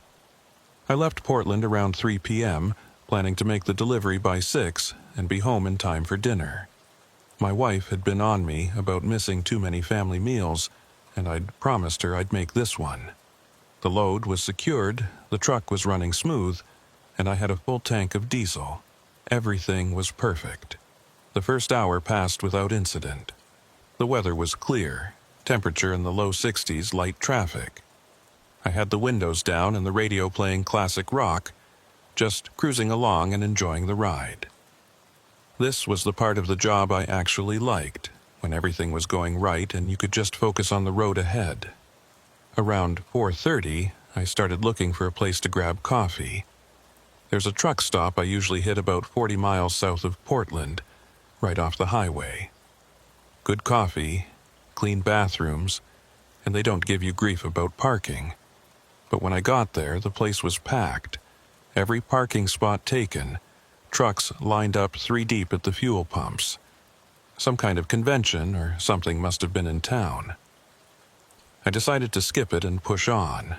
There were other places up ahead, smaller stops that the locals used. I could grab coffee at one of those and still make my delivery on time. That's when I saw the sign. It was old, faded, the kind of painted wood sign that looks like it's been standing since the 1960s. Harborview Truck Stop, 2 miles. An arrow pointed down a side road that branched off to the right. I didn't remember seeing that sign before, but then again, I usually stopped at the regular place and never needed to look for alternatives. Maybe I'd just never noticed it. The side road looked paved and well-maintained, so I figured why not. 2 miles wasn't far, and a smaller stop would probably be less crowded. I took the turn and followed the road as it wound through a stretch of pine forest. The trees here grew thick and close, their branches forming a canopy overhead that blocked out most of the afternoon sun. The road was narrow, barely wide enough for 2 vehicles to pass, and there were no center lines painted on the asphalt. After about a mile, the trees thinned out, and I caught glimpses of water through the gaps. The ocean, I assumed, though the angle was wrong for where I thought I was. The road curved to follow the shoreline, and I could hear waves crashing against rocks somewhere below. Then I saw the truck stop. It sat in a clearing maybe 100 yards from the road, a low, cinder-block building with a rusted metal roof and a gravel parking lot. There were no other vehicles in sight. The windows were dark, and I couldn't see any lights on inside. But the sign out front said, Open 24 HRS, in red letters that were still clearly visible despite the weathering. And there was a Coca-Cola vending machine by the entrance that looked relatively new, its display panel glowing bright red in the fading light. I pulled into the parking lot, my tires crunching on the gravel. The place looked rough, but not abandoned. The building's paint was peeling and there were rust stains running down from the roof, but the lot was clear of debris and the front door looked intact. I parked and sat for a moment, looking the place over. Something about it felt off, though I couldn't put my finger on what exactly. Maybe it was just the isolation, the way it sat there alone in that clearing, with nothing else around for miles. Or maybe it was the silence. Even with my engine running, I couldn't hear anything. No traffic noise from the main road, no birds, nothing. I checked my watch, 4:47 p.m. I still had plenty of time to grab coffee and make my delivery. I killed the engine and stepped down from the cab. The air smelled like salt and seaweed, that distinctive ocean smell that's stronger in the fall when the water gets cold. The wind was picking up, blowing in off the water, and I could hear it whistling through the trees behind the building. But still, no other sounds. No voices, no music from inside. Nothing that suggested anyone was actually here. I walked across the gravel to the front door. There was a closed sign hanging in the window, but it was facing inward, which meant the place was supposed to be open. I pushed on the door, and it swung inward easily, a small bell tinkling as I entered. The interior was dimly lit by sunlight filtering through dirty windows.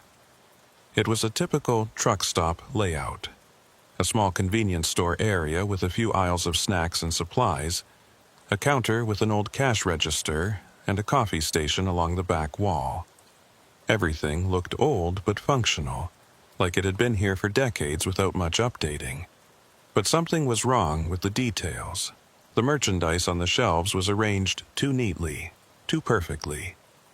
The coffee station had 3 full pots sitting on the burners, steam rising from them like they'd just been brewed.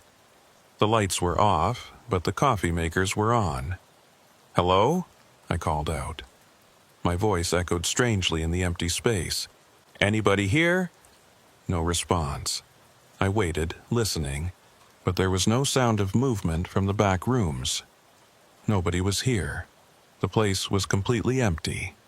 I walked over to the coffee station, my boots squeaking on the linoleum floor.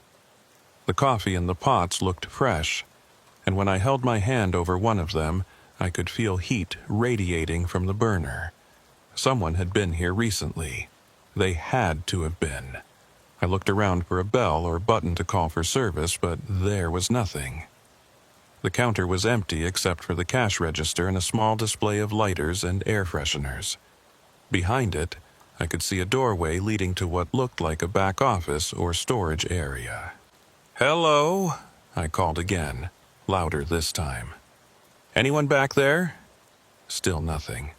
I was starting to get that prickly feeling on the back of my neck, the one that tells you something isn't right. But I'd come this far, and I really did want that coffee. I grabbed a large cup and filled it from one of the pots. The coffee was hot and fresh, smelling rich and strong, perfect.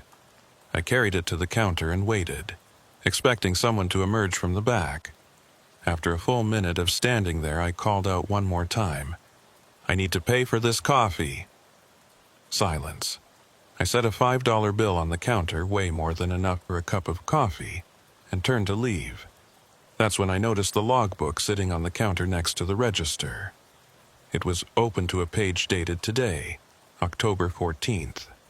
There were several entries, all time-stamped earlier in the afternoon. Different truckers who'd stopped in, their company names and license plate numbers neatly recorded in blue ink. The handwriting was precise, almost mechanical in its uniformity. But what caught my eye was the last entry. It was dated 4:45 p.m., just a few minutes before I'd arrived. The company name was listed as Northway Logistics, and the license plate number was mine. I stared at it, my coffee forgotten in my hand. That wasn't possible. I'd never been here before. I'd never even heard of this place until I saw that sign 20 minutes ago. And yet there was my information, written in that same precise handwriting, as if I'd already stopped here and left. I flipped back through the pages looking at the earlier dates. October 13th, October 12th, going back weeks. The handwriting was always the same, the entries always perfectly spaced and aligned. But the dates were wrong. According to the calendar on my phone, today was October 14th. But some of these entries were dated October 15th, October 16th, days that hadn't happened yet. I closed the logbook and backed away from the counter, my heart starting to race. This was wrong. All of it was wrong. I needed to get out of here. I turned toward the door and saw that it was closed.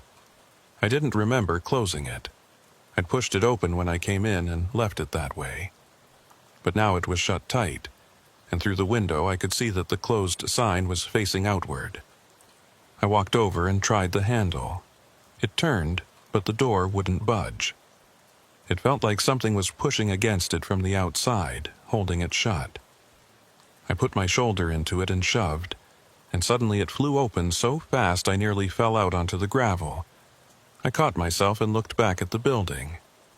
The door was open now, swinging gently in the breeze. The closed sign was facing inward again. Everything looked exactly as it had when I'd arrived. Except now I could see someone standing in the window, a silhouette, backlit by the dim interior light, watching me. They were perfectly still, not waving or moving, just standing there. I didn't go back inside to ask questions. I walked quickly to my truck, got in, and started the engine. My coffee was still in my hand, and I set it in the cup holder as I put the truck in gear. The liquid inside was ice cold, like it had been sitting there for hours instead of minutes. I pulled out of the parking lot and headed back toward the main road, checking my rearview mirror every few seconds. The truck stop receded behind me, and I could still see that figure standing in the window, watching me leave. The road through the trees seemed longer than I remembered. I drove for what felt like 10 minutes before I finally saw the main highway ahead. When I merged back onto it, I checked my odometer. I'd driven 4.3 miles, more than twice the distance the sign had advertised. I pulled over at the first rest area I found and sat there for a while, trying to calm down. My hands were shaking, and I felt cold despite the warm afternoon air. I looked at the coffee in my cup holder. It was still ice cold, and now that I looked at it closely, the liquid inside looked wrong. Too dark, almost black, with an oily sheen on the surface. I poured it out the window and watched it splash onto the pavement. It left a stain that looked almost purple in the light, and it smelled like nothing. Not like coffee, not like anything. Just nothing. I checked my watch, 5:03 p.m. According to the time, only 16 minutes had passed since I'd left Portland, but I'd driven for at least an hour, maybe more. The numbers didn't make sense. I pulled out my phone and searched for Harborview Truck Stop. Nothing came up. No website, no reviews, no listings in any directory. I tried different variations of the name, adding the route number and the town. Still nothing. According to my phone, the place didn't exist. But I'd been there. I'd walked inside, poured coffee, seen the logbook with my information already written in it. That had been real. I sat there for another 10 minutes, trying to decide what to do. I could go back and try to find it again, maybe take pictures or video as proof. But the thought of driving down that tree-lined road again, of seeing that figure in the window, filled me with a dread so intense I felt sick. Or I could just forget about it. Make my delivery, go home, tell my wife I'd had a weird experience, but nothing serious. Chalk it up to fatigue or low blood sugar or some other rational explanation. That's what I decided to do. I pulled back onto the highway and continued south toward Kittery. I made my delivery right on time, signed the paperwork, and headed home. I was only 20 minutes late for dinner, and my wife didn't even mention it. But I couldn't stop thinking about that truck stop, the coffee pots that were on with no one there to brew them, the logbook with my information already entered before I'd arrived, the figure in the window, watching me leave. And the more I thought about it, the more details came back to me. Details I hadn't consciously noticed at the time, but that my brain had apparently recorded anyway, like the dust on the shelves. It had been thick, coating everything, the kind of dust that accumulates over months or years of neglect. But the products themselves had been clean, like someone had wiped them down recently while leaving everything else untouched. Or the coffee pots. They'd been plugged into a power strip on the floor, not the wall outlets. And the power strip's light had been off, like it wasn't even turned on. So where was the electricity coming from to keep those burners hot? And the floor. I'd heard my boots squeaking on the linoleum, heard them clearly in the silence. But when I'd looked down, I'd been walking on carpet, old, stained carpet that didn't match the linoleum I'd seen when I first entered. These inconsistencies piled up in my mind, each one making the experience feel less like a simple misunderstanding and more like something fundamentally wrong. Like I'd stepped into a place that wasn't quite real, or that existed in some space between real and not real. I didn't sleep well that night. I kept dreaming about the truck stop, about walking through its aisles while that figure watched me from the window. In the dreams, I could see its face, or where its face should have been, but there was nothing there, just a smooth blank surface like a mannequin. The next morning, I told myself I was being ridiculous. It was just a weird, isolated truck stop that didn't have internet presence. Plenty of small businesses, especially old ones, didn't bother with websites or online listings. The logbook thing was probably just a coincidence. Maybe an old entry I'd misread in the dim light. And the figure in the window could have been anyone. The owner, another customer, a reflection of something outside. I had 3 more runs scheduled that week, all on different routes that didn't go anywhere near that coastal highway. I was grateful for that. I didn't want to see that sign again. Didn't want to be tempted to turn down that road and see if the place was still there. But on Friday, my dispatcher called with a last-minute job. Emergency run, double pay, had to go right away. The route took me past Portland, down the same coastal highway I'd driven the previous Monday. I thought about refusing it, making up an excuse, saying I wasn't feeling well or the truck needed maintenance, but the money was good, and we needed it. My daughter's college tuition was due next month and we were short. So I took the job, and I promised myself that I wouldn't look for that sign, wouldn't let my eyes wander to the side roads as I drove past. I'd stay focused on the highway, make my delivery, and come straight home. But of course, I looked. How could I not? As I approached the area where I thought I'd seen the sign, I found myself slowing down, scanning the roadside for that faded wooden marker. It wasn't there. The road was there. I recognized it by the distinctive curve and the thick stand of pines at the entrance, but there was no sign. Just an unmarked side road that could have led anywhere.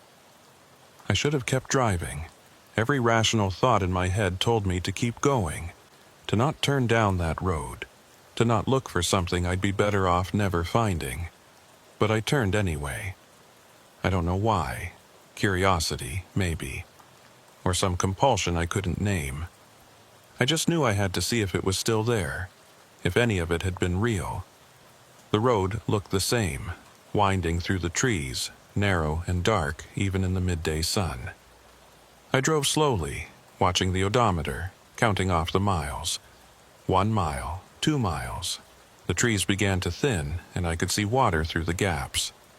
And there it was, the truck stop, sitting in that same clearing, looking exactly as I remembered it. The cinder block building with the rusted roof, the gravel lot, the vending machine glowing by the entrance. But this time, there were other vehicles in the lot. 3 trucks, all older models, all parked in a neat row facing the building. None of them had anyone in the cabs. They just sat there, empty and silent. I pulled in and parked next to them, leaving my engine running. I sat there for a long moment, staring at the building. The sign still said Open 24 HRS. The windows were still dark, and I could still feel that wrongness radiating from the place, like a frequency just below the range of hearing. I got out of my truck and walked over to one of the other vehicles. It was a 2003 Freightliner, covered in road dust but otherwise in good condition. I looked in the driver's side window. The cab was neat and clean, the keys still in the ignition. A thermos sat in the cup holder and there was a jacket draped over the passenger seat. It looked like the driver had just stepped out for a minute and would be right back. Except the layer of dust on the hood told a different story. This truck had been sitting here for a long time. I checked the other 2 trucks. Same thing. Both looked like they'd been recently parked and abandoned, but the dust and the flat tires said they'd been here for months, maybe longer. I walked to the front of the building, my boots crunching loudly on the gravel. The sound seemed too loud in the unnatural silence. Even the wind had died down, leaving everything still and quiet. The door was closed, the sign facing outward this time. I reached for the handle and pulled. The door opened easily, that same small bell tinkling as it had before. The interior looked different in the daylight coming through the windows. I could see the details more clearly now. The products on the shelves were old, brands I recognized from my childhood. Some of them didn't even exist anymore. But they looked new, pristine, like they'd just been stocked. The coffee pots were still on the burners, still steaming. I walked over and checked them. The coffee looked fresh, and when I touched the side of one of the pots, it was hot. "Hello?" I called out, knowing there wouldn't be an answer but feeling compelled to try anyway. "Is anyone here?" The silence that followed was complete. Not even the sound of my own breathing seemed to penetrate it. I stood there waiting, and that's when I noticed the smell. It was faint at first, almost imperceptible. But as I stood there, it got stronger. It smelled like the ocean, but wrong somehow. Like seawater that had been sitting in a closed container for too long, growing stale and thick. I backed toward the door, my eyes scanning the aisles and the counter area. That's when I saw the logbook again. It was sitting in the exact same spot, open to the exact same page. I walked over and looked at it, already knowing what I'd find. And there it was. Another entry for today, Friday, October 18th. My company name, my license plate number, time-stamped at 12:34 p.m., 15 minutes before I'd actually arrived. But this time, there was something else. Below my entry, in that same mechanical handwriting, someone had written, "Did not leave, still here." I stared at those words for what felt like forever, my brain trying to process what they meant. Did not leave, still here, but I had left.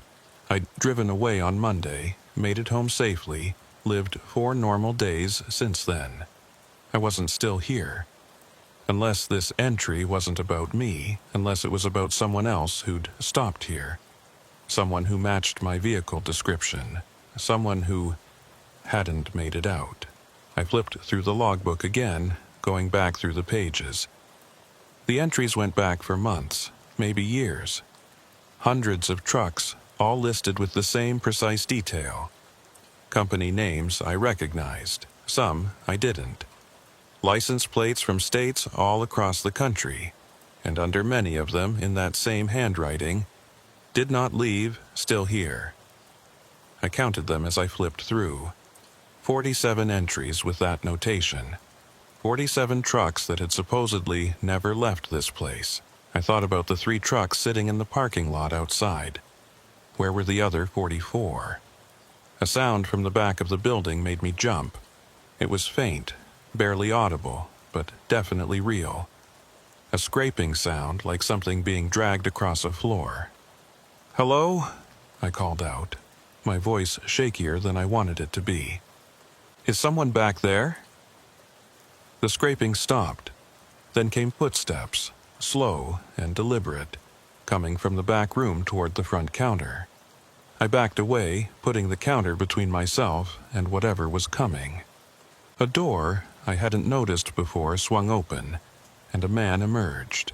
He was old, maybe 70, with gray hair and a weathered face that looked like it had spent a lifetime in the sun. He was wearing work clothes, jeans, and a flannel shirt, both stained with oil and grease. He smiled when he saw me, a wide, friendly smile that didn't reach his eyes. "Sorry about that," he said, his voice rough and gravelly. "Was doing inventory in the back. Didn't hear you come in." I stared at him, trying to reconcile his appearance with the abandoned feeling of the place. I called out," I said, "several times." "These old ears don't work like they used to," he said, tapping the side of his head. "What can I do for you?" "I just wanted coffee," I said, even though that wasn't true anymore. What I wanted was to leave, to get back in my truck and never come near this place again. But I was just leaving. "Already poured yourself a cup, I see," he said, nodding toward a coffee station. I looked back and saw a full cup sitting there on the counter, steam rising from it. I hadn't poured any coffee, I was sure of it. But there it was. I started to say, but he cut me off. "That'll be $2, he said, still smiling that wrong smile. "Or you can trade for it." "Trade? Sure. Information for coffee. Fair deal, don't you think?" I didn't think it was a fair deal at all. I wanted to grab that cup, throw money on the counter, and get out. But something about his tone made me pause. What kind of information? "Simple question," he said, leaning against the counter. "How'd you find this place?" "There was a sign," I said. "On the main highway, 2 miles back." He nodded slowly, like I'd confirmed something he already knew. "And you came here before, didn't you? Earlier this week?" "Monday," I admitted. "But I left. I made it home fine." "Did you?" he asked, and there was something in his voice that made my blood run cold. "Are you sure about that?" "Of course I'm sure. I've been working all week, making deliveries, spending time with my family." "Have you talked to them?" he interrupted. "Your family, I mean. Have you actually talked to them, or have you just gone through the motions?" I started to answer, to tell him that, of course, I'd talked to them, but the words stuck in my throat. Because, now that I thought about it, I couldn't remember any specific conversations from the past 4 days. I remembered being home, eating dinner, watching TV. But when I tried to recall what my wife had said, what my daughter had talked about, there was just nothing. Blank spaces where the details should have been. "I talk to them every day," I said, but my voice sounded uncertain even to my own ears. "Do you?" he asked. "Or do you just remember talking to them?" Memory's a funny thing, friend. Sometimes we remember what we want to remember, not what actually happened. "What are you saying?" I demanded, anger mixing with my fear. "That I've been here for 4 days? That's insane. My truck's been moving. I've made deliveries. Have you?" He reached under the counter and pulled out a clipboard. "Because according to your company's dispatch logs, you haven't checked in since Monday afternoon. They've been trying to reach you for 4 days. They've got you listed as missing." He turned the clipboard around so I could see it. It was a printout of dispatch records, and there was my name at the top. The last entry was dated October 14th, 3:47 p.m., right around the time I'd first pulled into this parking lot. "That's not possible," I said, but I was already pulling out my phone to check. The screen showed Friday, October 18th, 12:47 p.m. I'd gotten the emergency dispatch call at 11:30, started driving at noon. The timeline made sense. Except when I checked my call log, there was no record of the dispatcher calling. In fact, there were no calls at all for the past 4 days. No texts either. My phone showed me as having no signal, no connection, since Monday afternoon. "This doesn't make sense," I whispered, staring at the phone. "This place doesn't work like the outside world," the old man said, his smile finally fading. "Time moves different here. Sometimes faster, sometimes slower. Sometimes it doesn't move at all." "What is this place?" I asked. "It's a truck stop," he said simply. "Been here since 1962. I've been running it for, well, I don't rightly remember how long anymore. 40 years? 50? It all runs together after a while." "And the other drivers?" I gestured toward the logbook. "The ones who didn't leave?"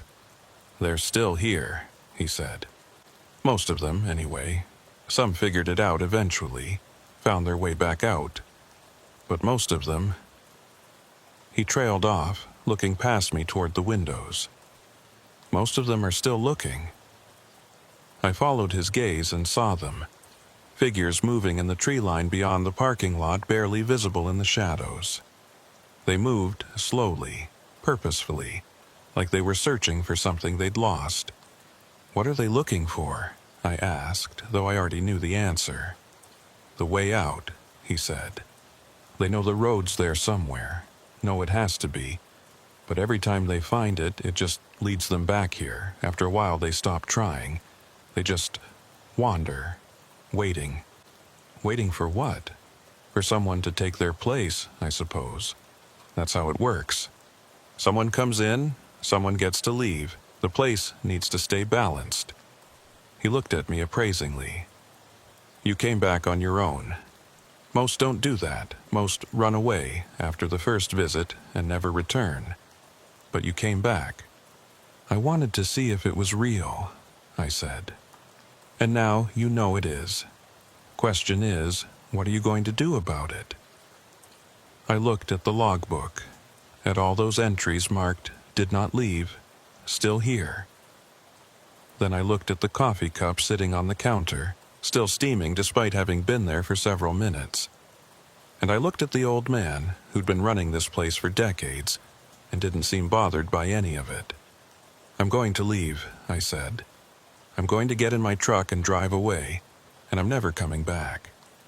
He nodded slowly. "You can try. The road's right where you left it. But I should warn you, it's not that simple. This place doesn't like letting people go once they've been here twice. First visit's free, like a sample, but come back a second time, and it starts to think you belong here." "I don't belong here," I said firmly. "Neither did they," he said, nodding toward the windows and the wandering figures beyond. "But here they are anyway." I backed towards the door, keeping my eyes on him. "Thank you for the warning, but I'm leaving now." "Suit yourself," he said, that wrong smile returning. "But do me a favor, will you? When you get back to the main road, check your odometer, see how far you've driven. Might be interesting." I didn't answer. I just pushed through the door and walked quickly to my truck. The wandering figures in the tree line had stopped moving.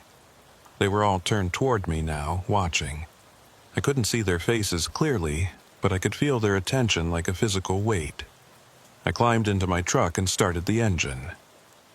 The 3 parked vehicles sat silent next to me, their absent drivers somewhere out there in the trees, still searching for a way out they'd never find. I put the truck in gear and pulled out of the parking lot, onto the narrow road leading back through the forest.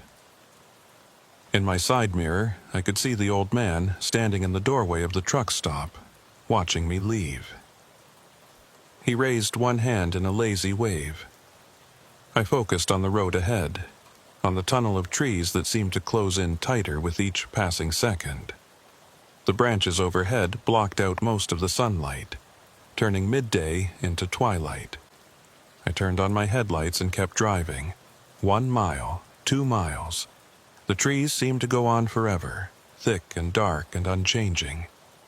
I should have reached the main highway by now.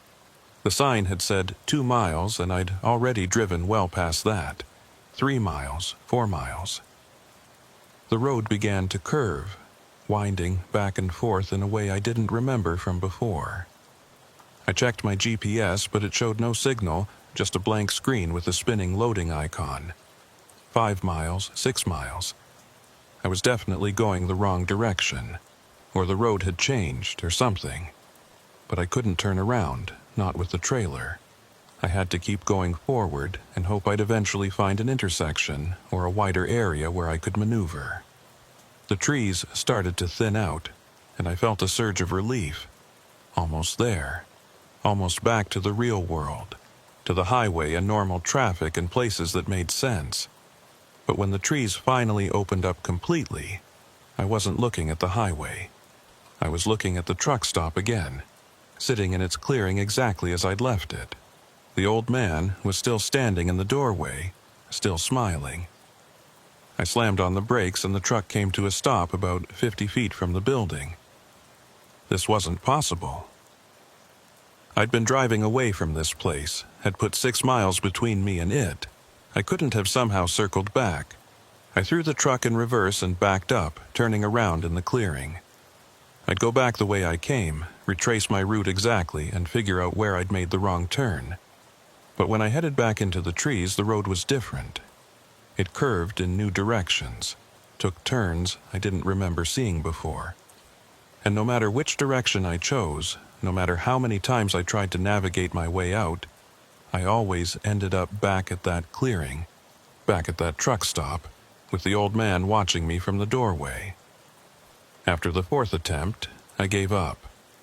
I parked in the lot next to the other trucks and just sat there, my hands shaking on the steering wheel. The fuel gauge showed 3/4 of a tank. I had enough diesel to keep trying, to keep searching for a way out. But the sun was setting now, even though my phone still showed it was only early afternoon. The shadows were growing longer, darker, and those wandering figures in the trees were getting harder to see as they blended with the gloom. I thought about the old man's words. Someone comes in, someone gets to leave. Was that true? Was there really a way out, but only if someone else took my place? And if so, how was I supposed to make that happen? Wait here until another driver showed up and trick them into staying? The thought made me sick. But the alternative, wandering in those trees forever, searching for a road that kept leading back to the same place, seemed worse. I got out of the truck and walked back to the building. The old man had gone inside, but I could see him through the window, standing behind the counter like he was waiting for me. I pushed open the door, and he looked up with that same smile. "Back so soon? How do I get out?" I asked directly. "What do I have to do?" "I told you," he said. "Someone has to take your place. That's the rule. But there's no one else here, just those—" I gestured toward the windows. "Those things in the trees. They were drivers once," he said. "Just like you. Just like me. They couldn't find their way out, so they stayed. After a while, they forgot what they were looking for. Now they just wander.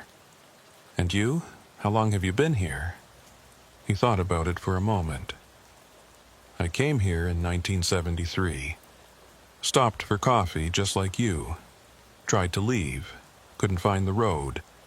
Eventually, I gave up trying. The previous owner offered me a job and I took it. He left and I stayed. 50 years, I said, doing the math. You've been here for 50 years.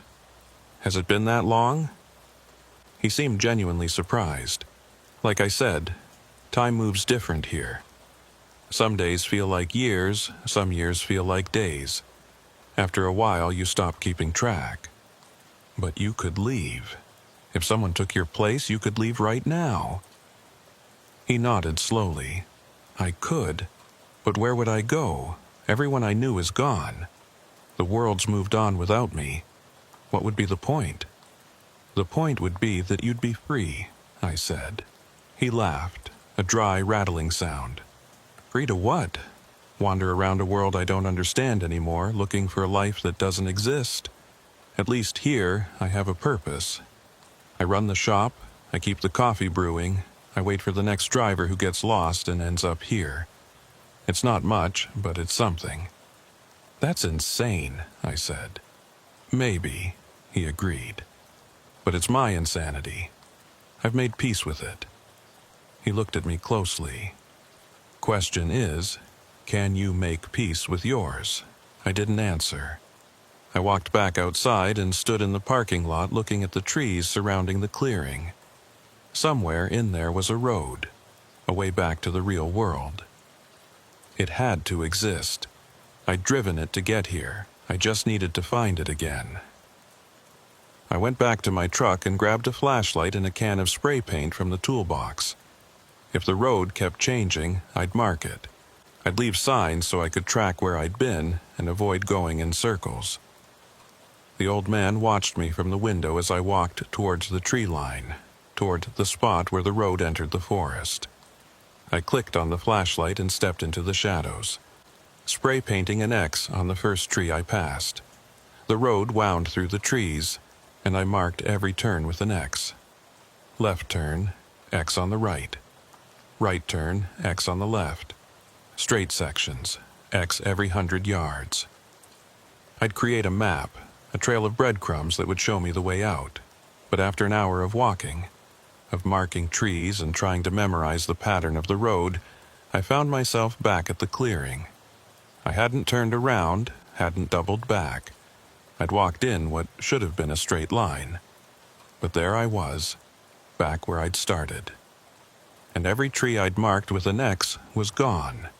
The paint marks had vanished, like they'd never existed. The forest was exactly as it had been when I'd first entered it, pristine and unmarked. I tried again, this time leaving my jacket tied to a tree at the entrance to the clearing, a physical marker that couldn't disappear. I walked the road again, memorizing every detail, every distinctive tree or rock formation. An hour later, I was back at the clearing, and my jacket was hanging from a different tree on the opposite side of the clearing from where I'd left it. I tried a third time and a fourth, each attempt ending the same way. No matter what I did, no matter how carefully I navigated or how many markers I left, I always ended up back at that truck stop. The sun had set completely now, though my phone still insisted it was afternoon. The clearing was lit by a full moon that hung too large and too bright in the sky. In its light, I could see the wandering figures more clearly. There were dozens of them, maybe hundreds, moving through the trees in endless patterns. I sat down on the ground and put my head in my hands. This wasn't happening. It couldn't be happening.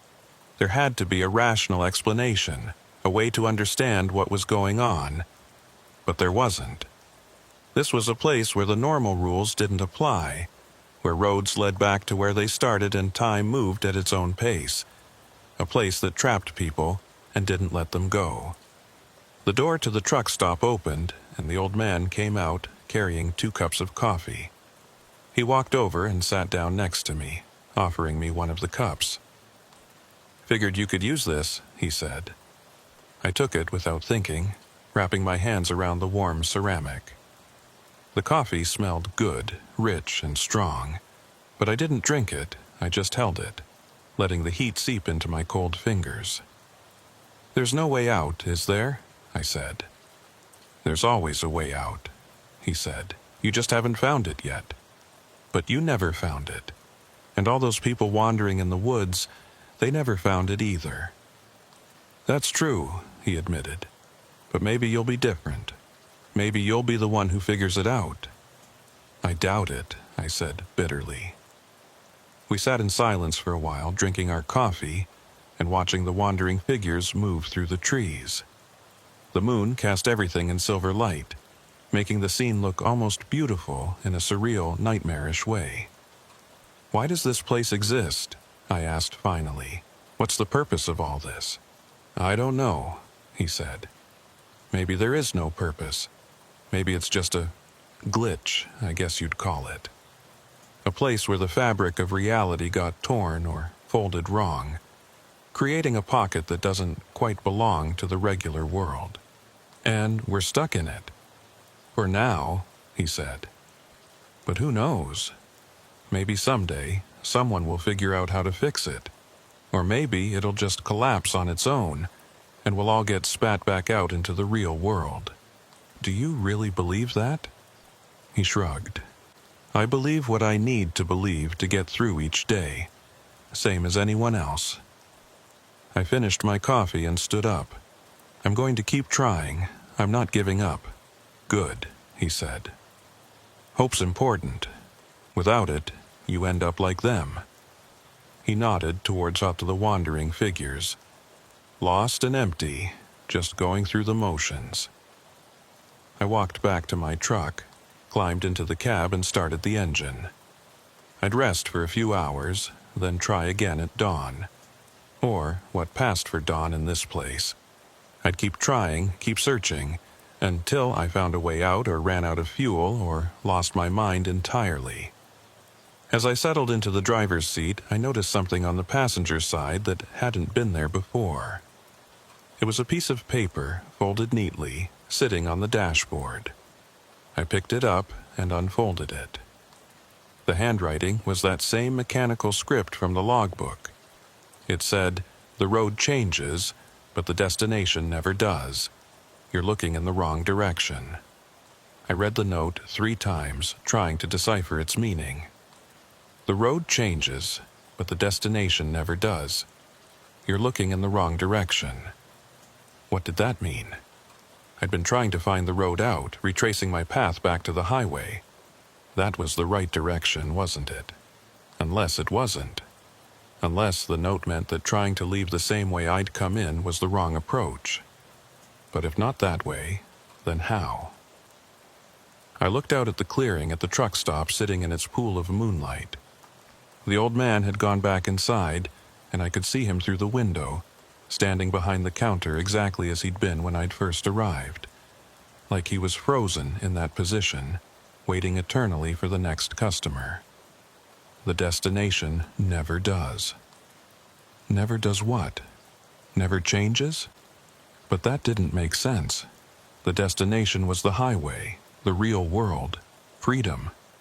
That wasn't a fixed point that could be reached from different directions. Or was it? I thought about what the old man had said. This place was a glitch, a pocket torn from normal reality. What if it wasn't just a geographic anomaly? What if it existed in multiple places at once, or in no place at all? I grabbed my flashlight and got out of the truck. Instead of heading for the road through the trees, I walked to the far end of the clearing where the forest was thickest. There was no path here, no indication that anyone had ever walked this direction. Just dense undergrowth and closely packed trees. I pushed my way into the forest using the flashlight to navigate. Branches caught at my clothes and scratched my face. The ground was uneven, covered in roots and fallen logs. This wasn't a road, wasn't a path. It was just wilderness. But I kept going, forcing my way deeper into the trees. If the road kept changing and leading back to the truck stop, maybe the answer was to abandon the road entirely. To go in a direction that made no sense, that shouldn't lead anywhere. After about 20 minutes of struggling through the undergrowth, I broke through into a small clearing. And there, in the center of it, was a truck. It was old, maybe from the 1980s, covered in rust and moss. The tires were flat, and the hood was standing open. When I walked closer and shined my flashlight inside, I could see that the engine was completely missing. Not damaged or removed, just gone, like it had never been there in the first place. I walked around to the driver's side and looked in the window. The cab was empty except for a logbook lying on the seat. I tried the door, and it opened with a creak of protesting metal. I picked up the logbook and flipped it open. The entries were dated from 1987, tracking deliveries of auto parts and construction materials. The handwriting was different from what I'd seen at the truck stop. Looser, more personal. I flipped to the last entry. October 23, 1987. Stopped at Harborview for coffee. Can't find the road out. Been searching for 3 days. Food and water running out. Starting to see other drivers in the woods. They don't talk, just watch. I think they want me to join them. There were no entries after that. I set the logbook back on the seat and backed away from the truck. This driver had been trapped here for days, maybe weeks. Before, what? Dying? Becoming one of those wandering figures? I continued through the woods, and after another 10 minutes, I found another truck. This one was newer, probably from the early 2000s. Same story, empty cab, logbook with desperate final entries, no sign of the driver. Over the next hour, I found 6 more trucks, all abandoned, all with logbooks that told the same story. Drivers who'd stopped at Harborview, couldn't find the way out, and eventually gave up or ran out of supplies or lost their minds. But none of them had tried this direction. According to their logbooks, they'd all stayed on the road, trying to navigate their way out through the forest paths. None of them had thought to abandon the road entirely and strike out through the wilderness. Maybe that was the key.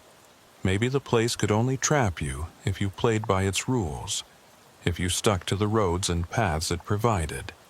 But if you went in a direction it didn't expect, through terrain it hadn't mapped out, maybe you could break free. I pushed on, moving in what I hoped was a straight line away from the truck stop. The terrain got rougher, steeper. I climbed over fallen logs and ducked under low-hanging branches. My clothes were torn and I was covered in scratches, but I didn't care. I was moving in a direction that felt right, that felt like progress. Then I heard the ocean, the distant crash of waves against rocks, growing louder as I walked. I was getting close to the coast, to the edge of whatever pocket dimension this was. If I could reach the water, maybe I could follow the shoreline to a real road, a real town.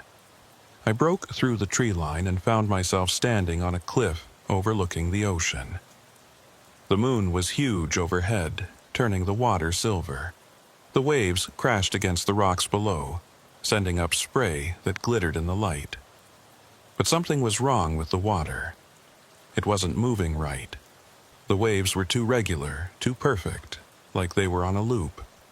And when I looked closely, I could see that the spray wasn't falling back down. It was hanging in the air, frozen mid-flight, like someone had pressed pause on reality. I walked along the cliff edge, looking for a way down. There had to be a beach somewhere, a place where I could reach the water. But the cliff just went on, uniform and unbroken, stretching in both directions as far as I could see. I walked for what felt like hours, the cliff unchanging beside me. And then, without warning, I was back at the clearing. The truck stop sat in its pool of moonlight, exactly as I'd left it. I'd walked in a straight line away from this place and somehow ended up right back where I'd started. I stood there, breathing hard, trying to understand. It was like the clearing was the center of a sphere, and no matter which direction you traveled, you always curved back to the middle. There was no edge, no boundary, no way out. The door to the truck stop opened, and the old man emerged. He walked over to me, not hurrying, like he had all the time in the world. Which, I suppose, he did. "Found the cliffs, did you?" he asked. "The water's frozen," I said. "The waves aren't moving." "They are, just slower than you can perceive. Time works different at the edges." You could stand there and watch for a year, and you'd see one wave complete its cycle. How is that possible? It's not, he said, simply. That's the point. This place isn't possible. It doesn't obey the rules of the reality you came from.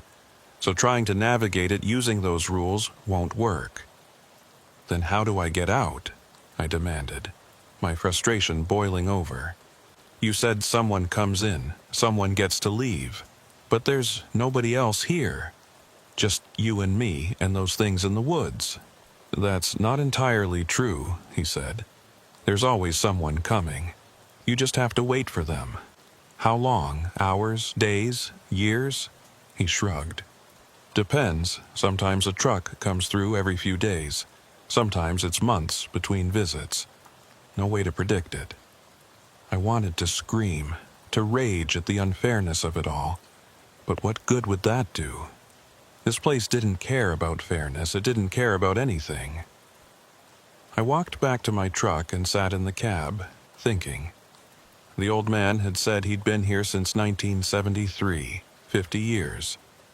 He'd taken over from whoever was running the place before him, and that person had presumably gotten out. So there was a pattern, a system. You get trapped, you wait for the next person, you leave. But I couldn't wait 50 years. I couldn't even wait 50 days. My family would think I was dead. They'd move on, build lives without me. My daughter would grow up without a father. My wife would remarry. Everything I cared about would slip away while I was stuck in this pocket dimension, brewing coffee and waiting for the next lost driver. There had to be another way. Something the old man wasn't telling me or something he didn't know himself. I thought about the note. The road changes, but the destination never does. You're looking in the wrong direction. What if the destination wasn't the highway? What if it was something else entirely? The note had appeared in my truck, which meant someone had put it there. Someone who wanted me to understand something. I got out and walked back into the truck stop. The old man was behind the counter, wiping it down with a rag, even though it was already spotless. Who left the note in my truck? I asked. He looked up, genuinely puzzled. What note? The one about the road changing. Someone put it on my dashboard. He shook his head. Wasn't me. Must have been someone else. There is no one else, I said. Just you, me, and the wanderers. Well, he said slowly, I suppose one of them could have done it. They're not completely gone, you know. Some of them still have moments of clarity, times when they remember who they were. Which one? No way to know. They all look the same after a while. I walked to the window and looked out at the figures moving through the trees. Dozens of them, maybe more, all wandering in their endless patterns.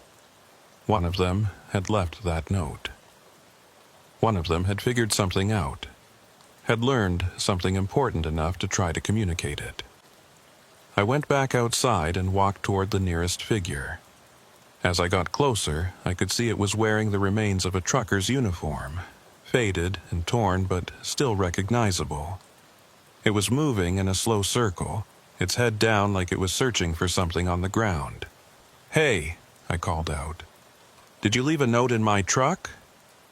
It didn't respond, didn't even acknowledge that I'd spoken, just kept walking its circular pattern. I tried another figure and another, asking the same question. None of them responded. None of them even looked at me. They were completely lost in their own worlds, trapped in whatever loop their minds had created. But on the 7th try, something different happened. The figure stopped walking. It raised its head slowly and looked directly at me, and I could see its face clearly in the moonlight. It was me. Or rather, it looked exactly like me. Same features, same build, even wearing the same clothes I had on. "You're looking in the wrong direction," it said, its voice flat and emotionless. "The way out isn't behind you. It's ahead." "What does that mean?" I asked, my heart pounding. "You've been trying to go back," it said. "Back to the highway, back to your life, back to the way things were, but you can't go back. You can only go forward." "Forward to what?" "To what comes next," it said. And then it turned and walked away, resuming its endless wandering pattern. I stood there trying to process what it had said. I'd been trying to retrace my steps, to undo my mistake of stopping here. But what if that wasn't possible? What if the only way out was to go deeper in, to fully commit to whatever this place was? I walked back to the truck stop and went inside. The old man looked up as I entered. "I need to understand how this place works," I said.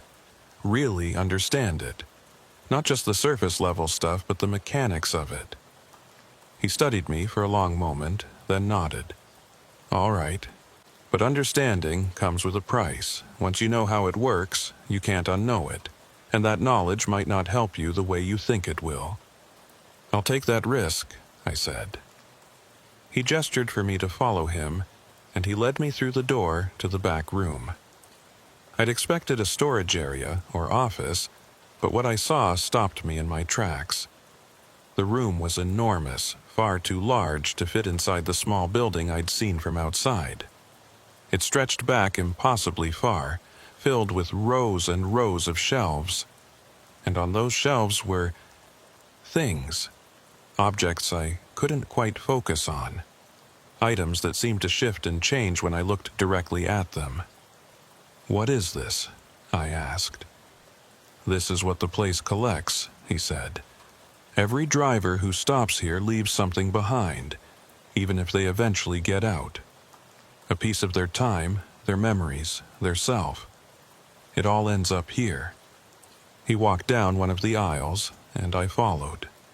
The objects on the shelves became clearer as we moved deeper into the room. I saw watches, all stopped at different times. Photographs of people I didn't recognize. Logbooks filled with entries that contradicted each other. Pieces of vehicles, steering wheels, side mirrors, gear shifts, all arranged neatly like museum exhibits. "Why does it collect these things?" I asked. "Because that's what it is," he said. "This place isn't a truck stop that got caught in some dimensional anomaly. It's the anomaly itself, a place that exists specifically to trap travelers, to collect their stories and memories and artifacts. The truck stop is just the interface, the way it interacts with our reality." "But why?" he shrugged. "Maybe it's hungry. Maybe it's lonely. Maybe it's just following some instinct we can't comprehend. Does it matter?" We reached the end of the aisle, and he stopped in front of a shelf that held a single object. A coffee cup. It was the same kind I'd seen in the front of the store, white ceramic with the truck stop's logo on the side. "Every truck stop has a cup like this," he said. "A symbol of hospitality, of providing comfort to travelers. But this cup is different. It's the source, the anchor point that keeps this place connected to the roads outside." I looked at the cup more closely. It seemed completely ordinary, nothing special about it. But as I stared at it, I started to see things in its surface. Reflections that didn't match the room around us. Images of highways and truck stops, of drivers and vehicles, all flowing across the ceramic like scenes on a television screen.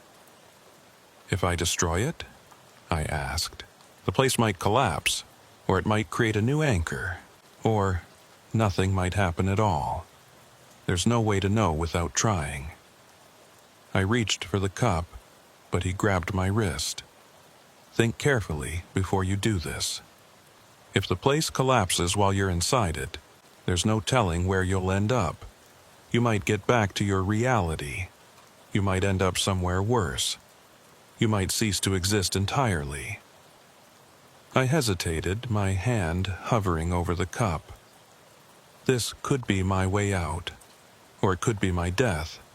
No way to know without trying. But what other choice did I have? Wait here for years until another driver showed up? become one of those wandering figures, lost and empty? Or take a risk, destroy the anchor, and hope I'd survive whatever came next? I made my decision. I grabbed the cup and threw it against the floor as hard as I could. It shattered, pieces flying in all directions.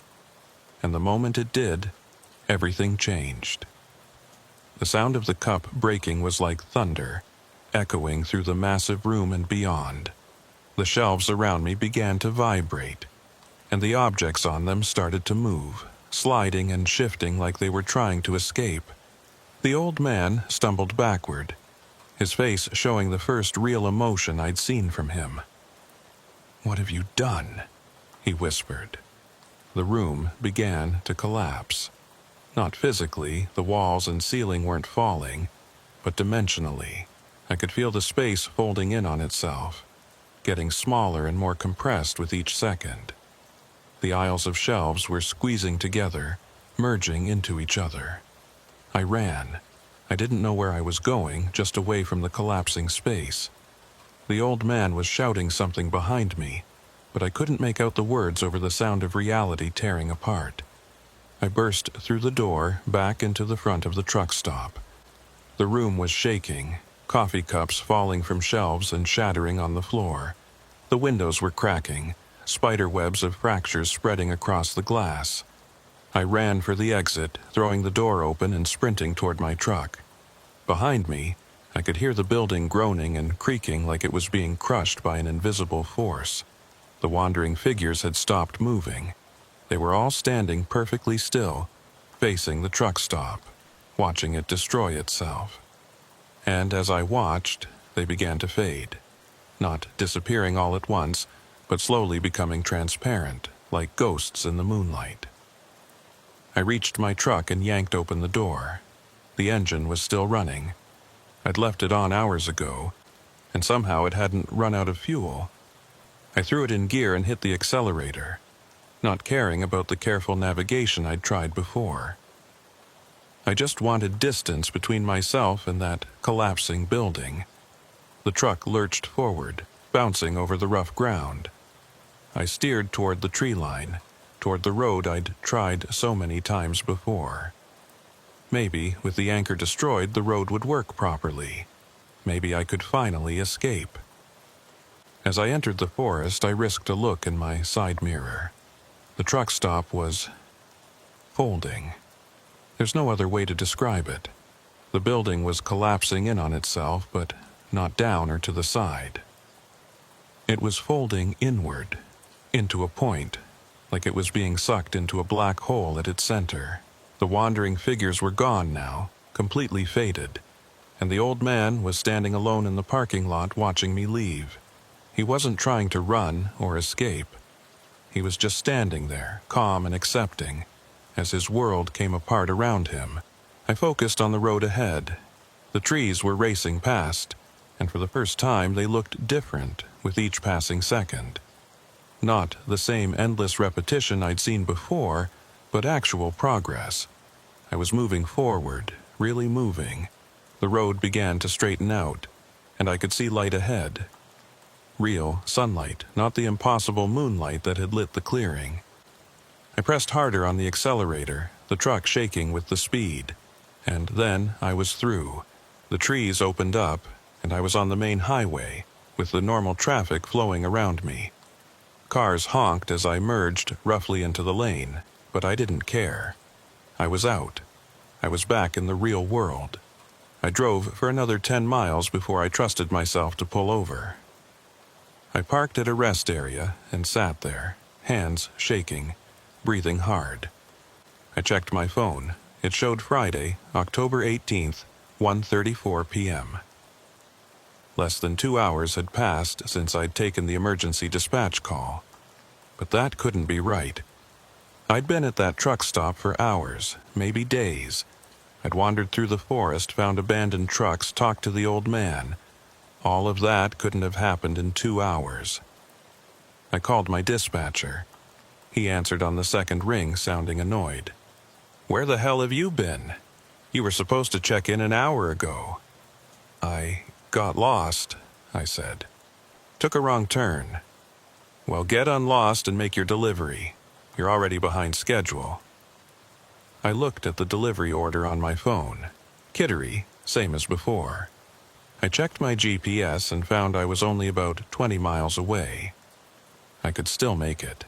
I pulled back onto the highway and drove to the delivery site, my mind churning. Had any of it been real? Or had I experienced some kind of fugue state? A hallucination brought on by stress or fatigue? But I could still feel the scratches on my face from pushing through the undergrowth. My clothes were torn in places they hadn't been before. And when I checked my pockets, I found pieces of broken ceramic, fragments of the cup I'd destroyed. I made the delivery and signed the paperwork. The warehouse manager commented on my appearance, asked if I was okay. I told him I'd had a rough drive, which was true enough. He accepted it without further questions. On the drive home, I couldn't stop thinking about the old man. Had he survived the collapse? Was he still trapped in whatever remained of that place? Or had he finally been released, set free after 50 years? I tried searching for the truck stop again on my phone. Still nothing. No listings, no reviews, no mention of it anywhere online. I searched for the other drivers I'd found in the forest, the ones whose logbooks I'd read. Some of them appeared in missing persons databases, truckers who'd disappeared on coastal runs decades ago. But there was no indication any of them had been found. When I got home, my wife greeted me at the door with a kiss. "How was your day?" "Fine," I lied. "Normal delivery run."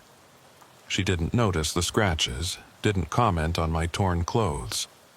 It was like she couldn't see them, or her mind was smoothing over the inconsistencies to create a normal memory of a normal day.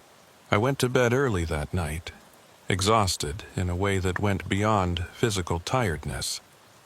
I felt drained, empty, like something had been taken from me that I couldn't quite identify. I dreamed about the truck stop. In the dream, I was walking through the back room again, looking at all those shelves full of collected items. But this time I saw something I'd missed before. My own watch sitting on one of the shelves, still ticking away even though the real watch was on my wrist. The old man was there too, reorganizing the shelves like nothing had happened. When he saw me, he smiled that wrong smile and said, "You can't destroy what doesn't exist in the first place. You can only change its form." I woke up, gasping, my heart racing. It was 3:47 a.m. I got out of bed and went to the bathroom, splashing cold water on my face. In the mirror, I could see the scratches on my cheeks and forehead were gone. My clothes, which I'd left in a torn pile in the corner, were neatly folded and undamaged. It was like the whole thing had been erased, reality rewriting itself to remove the evidence. But I remembered all of it. Over the next few weeks, I kept expecting something to happen. A call from the old man, or seeing the wandering figures in the woods along other highways, or finding that truck stop sign on a different road. But nothing came. Life went back to normal, deliveries and dinners and the ordinary routine of existence. Except, I started noticing things, small inconsistencies that most people wouldn't catch. The way time seemed to skip occasionally, jumping forward a few seconds without anyone else noticing. The way certain roads looked different each time I drove them, even though they shouldn't change. The way my logbook sometimes had entries I didn't remember writing. I mentioned it to other truckers at a rest stop one night. Casual, just making conversation. One of them, an older guy named Briggs who'd been driving for 30 years, gave me a strange look. "You been to Harborview?" he asked quietly. My blood ran cold. "You know about it?" He nodded slowly. "Stopped there once, back in night 8. Managed to get out, but it took me 3 days. When I finally made it back to the real world, only an hour had passed." He leaned in closer. "It changes you, that place. Once you've been there, you're never quite the same. You see the cracks in reality that normal people don't notice. Are there others? I asked. Other places like it? Dozens, he said, maybe hundreds. They're everywhere if you know what to look for. Truck stops that don't appear on any map. Rest areas that only exist on certain nights. Roads that lead somewhere they shouldn't. He finished his coffee and stood up. My advice? Don't look for them. And if you accidentally find one, drive past it. Don't stop, don't go inside, don't engage with it in any way. But you stopped at Harborview, I pointed out. Yeah, he said, and I've regretted it every day since. He walked away without saying goodbye. I thought about his words as I continued my route. Don't look for them. Good advice, probably. But I couldn't help wondering about those other places, those cracks in reality. Were they all like Harborview? Were there drivers trapped in them, waiting for someone to take their place? A month after my experience, I was driving through Vermont on a night run when I saw a sign. Harborview Truck Stop, 2 miles. The same faded wooden sign, the same arrow pointing down a side road. I slowed down, my heart pounding. This was impossible. I'd destroyed the anchor, watched the place collapse. It shouldn't exist anymore. But there was the sign, as real and solid as anything else. I pulled over and sat there, staring at it. I could keep driving. I could pretend I hadn't seen it. Or I could turn down that road and see if the truck stop was really there. I thought about the old man, about the wandering figures, about all those drivers whose logbooks I'd read, about Briggs, who'd spent 25 years regretting a single stop for coffee. I put the truck in gear and drove past the sign without turning. Whatever was down that road, I didn't need to see it again. Let someone else find it. Let someone else deal with whatever had reformed itself after I'd tried to destroy it. But as I drove away, I couldn't shake the feeling that I'd made a mistake. That I should have gone back, should have finished what I'd started.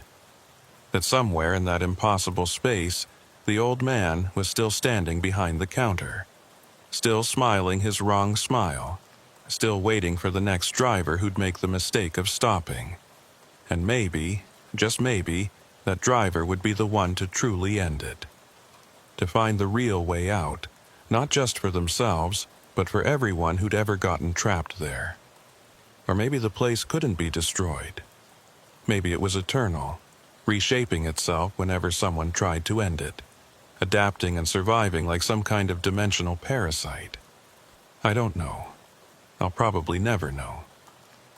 All I can do is keep driving, keep making my deliveries, and try not to think about what might be waiting down the next unmarked road. But sometimes, late at night when I'm alone on an empty highway, I see things in my peripheral vision. Figures standing at the edge of the road, watching. Buildings that shouldn't be there. Signs that point to places that don't exist. And every time I see them, I have to make a choice. Stop and investigate, or keep driving and pretend I saw nothing. So far, I've always chosen to keep driving. But I know that someday, curiosity or compulsion or simple bad luck will make me stop. And when that happens, I'll find out if the old man was right. You can't destroy what doesn't exist in the first place.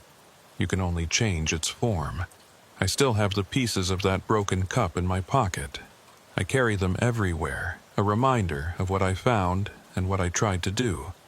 Sometimes I take them out and look at them, and I swear I can still see reflections moving across the ceramic shards. Highways and truck stops and drivers who'll never make it home. The company wanted to give me that same route again last week. I refused it. They weren't happy, but I didn't care. I'm not going back to Vermont, not driving that highway, not giving myself the opportunity to see that sign again. Because I know if I see it, I won't be able to resist. I'll turn down that road, pull into that parking lot, walk into that building. And maybe this time I won't get out. Maybe this time I'll be the one standing behind the counter, smiling that wrong smile, waiting for the next lost driver who needs a cup of coffee. Maybe I already am. Sometimes I'm not sure. The days blur together, deliveries and rest stops, and endless miles of highway. My wife asks me questions, and I answer them, but I can't always remember the conversations afterward. My daughter shows me her homework, and I help her with it, but the details slip away like water through my fingers. I'm here, I'm real, I'm living my life, but there's a logbook on a counter somewhere with my name in it, time-stamped and dated, with 4 words written underneath in that precise mechanical script: did not leave, still here.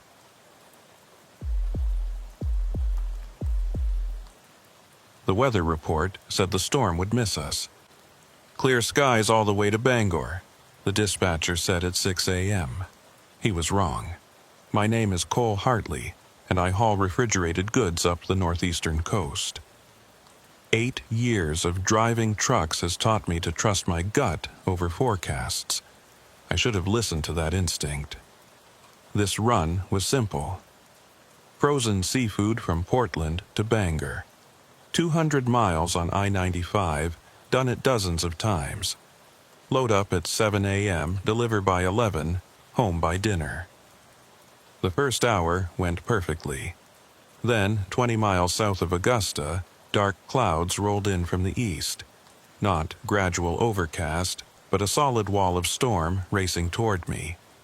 I called dispatch. Thought you said the storm was tracking east. Radar shows it over the ocean, heading away from the coast, he said. Must be a glitch. 10 minutes later, the blizzard hit. Heavy, wet snow, reducing visibility to almost nothing. I slowed to 30 miles per hour, but kept moving. The delivery deadline was 2 p.m. That's when I saw the sign. I-95 north closed ahead. Detour. Electronic message board, arrow pointing to an exit ramp. I took it, following the signs onto Route 3. The snow intensified, wind pushing the truck, making me fight the wheel. After 30 minutes, I realized something was wrong. The signs were leading me east toward the coast, not north to Bangor. My GPS showed Route 3 heading north. My compass said I was going east. No phone signal. The detour signs kept appearing, guiding me along a coastal route. I followed because turning around with a 53-foot trailer in a blizzard wasn't an option. Through the snow, I glimpsed the ocean to my right. Massive waves crashed against the shore, spray freezing midair into strange ice formations. After an hour, I saw another truck ahead, moving slowly through the storm. Relief flooded through me. I wasn't alone. I sped up to catch it, but no matter how fast I went, the distance remained constant. It was like we were magnetically locked at exactly the same interval. Then I noticed the tire tracks. Too fresh, too clear, despite the heavy snowfall that should have been covering them. The patterns were too perfect, the edges too sharp. I watched them curve with the road, following its path, and then, impossibly, they just ended. Right in the middle of a straight section, the tracks stopped. Not like the truck had turned off. They just terminated, as if the vehicle had been lifted straight into the air. I pulled over, staring at where the tracks ended. The truck ahead had vanished. The road stretched empty into the white curtain of snow, but there was nowhere it could have gone. No turnoffs, no side roads. Just those tracks ending in the middle of the highway. I sat there, engine idling, trying to make sense of what I'd seen. Tire tracks didn't just disappear. There had to be an explanation. Wind coverage. Distance miscalculation. Some optical illusion created by the storm. But deep down, I knew I was lying to myself. My CB radio crackled to life, even though I'd turned it off. Turn back. 2 words, flat and emotionless, distorted by heavy static. I grabbed the handset. This is Hartley. Who is this? Silence, just the hiss of static. If you can hear me, I'm on the coastal detour heading north. Do you know where this road goes? The static grew louder, punctuated by strange pops and whistles. Under it, I could swear I heard other voices, dozens of them, all talking at once but too faint to make out individual words. It sounded like a crowd murmuring in a distant room. "Hello, I need directions." The static cut out abruptly, leaving perfect silence. Then the voice returned, clearer this time. "You're on the ice coast. Turn back while you still can." The ice coast. I'd never heard of it, but the name sent a chill down my spine. I can't turn back. The road's too narrow. No delivery is worth this. Turn back. Who are you? How do you know about the road? But there was no answer. Just that hissing static again, gradually fading until the CB was completely silent. I put the truck back in gear and continued driving, my hands gripping the wheel tighter than necessary. My mouth was dry despite the cold, and I could feel my heart beating faster. Something was very wrong with this road. 20 minutes later, a town appeared through the snow. It materialized suddenly. One moment I was surrounded by forest and empty road. The next I was driving into a cluster of buildings. Old buildings from the early 1900s lined both sides of the street. A general store with faded lettering, a post office with peeling paint, a diner with a broken neon sign. There were lights in some windows, warm yellow glows that looked inviting. Smoke rose from several chimneys, but something about it felt staged, artificial, like a movie set rather than a real town. A man stood on the sidewalk watching my truck pass. He wore a heavy coat and boots, but no hat or gloves despite the freezing temperature. Snow accumulated on his shoulders and hair, but he didn't seem to notice. As I drove by, he raised one hand in greeting. The gesture was slow, deliberate, almost mechanical. I waved back and pulled over. "Can you tell me how to get back to I-95? I called out. He walked over slowly through the knee-deep snow. Each step was measured, careful. When he got close, I could see his face clearly. Maybe 60 years old, weathered complexion. But his gray eyes were what caught my attention.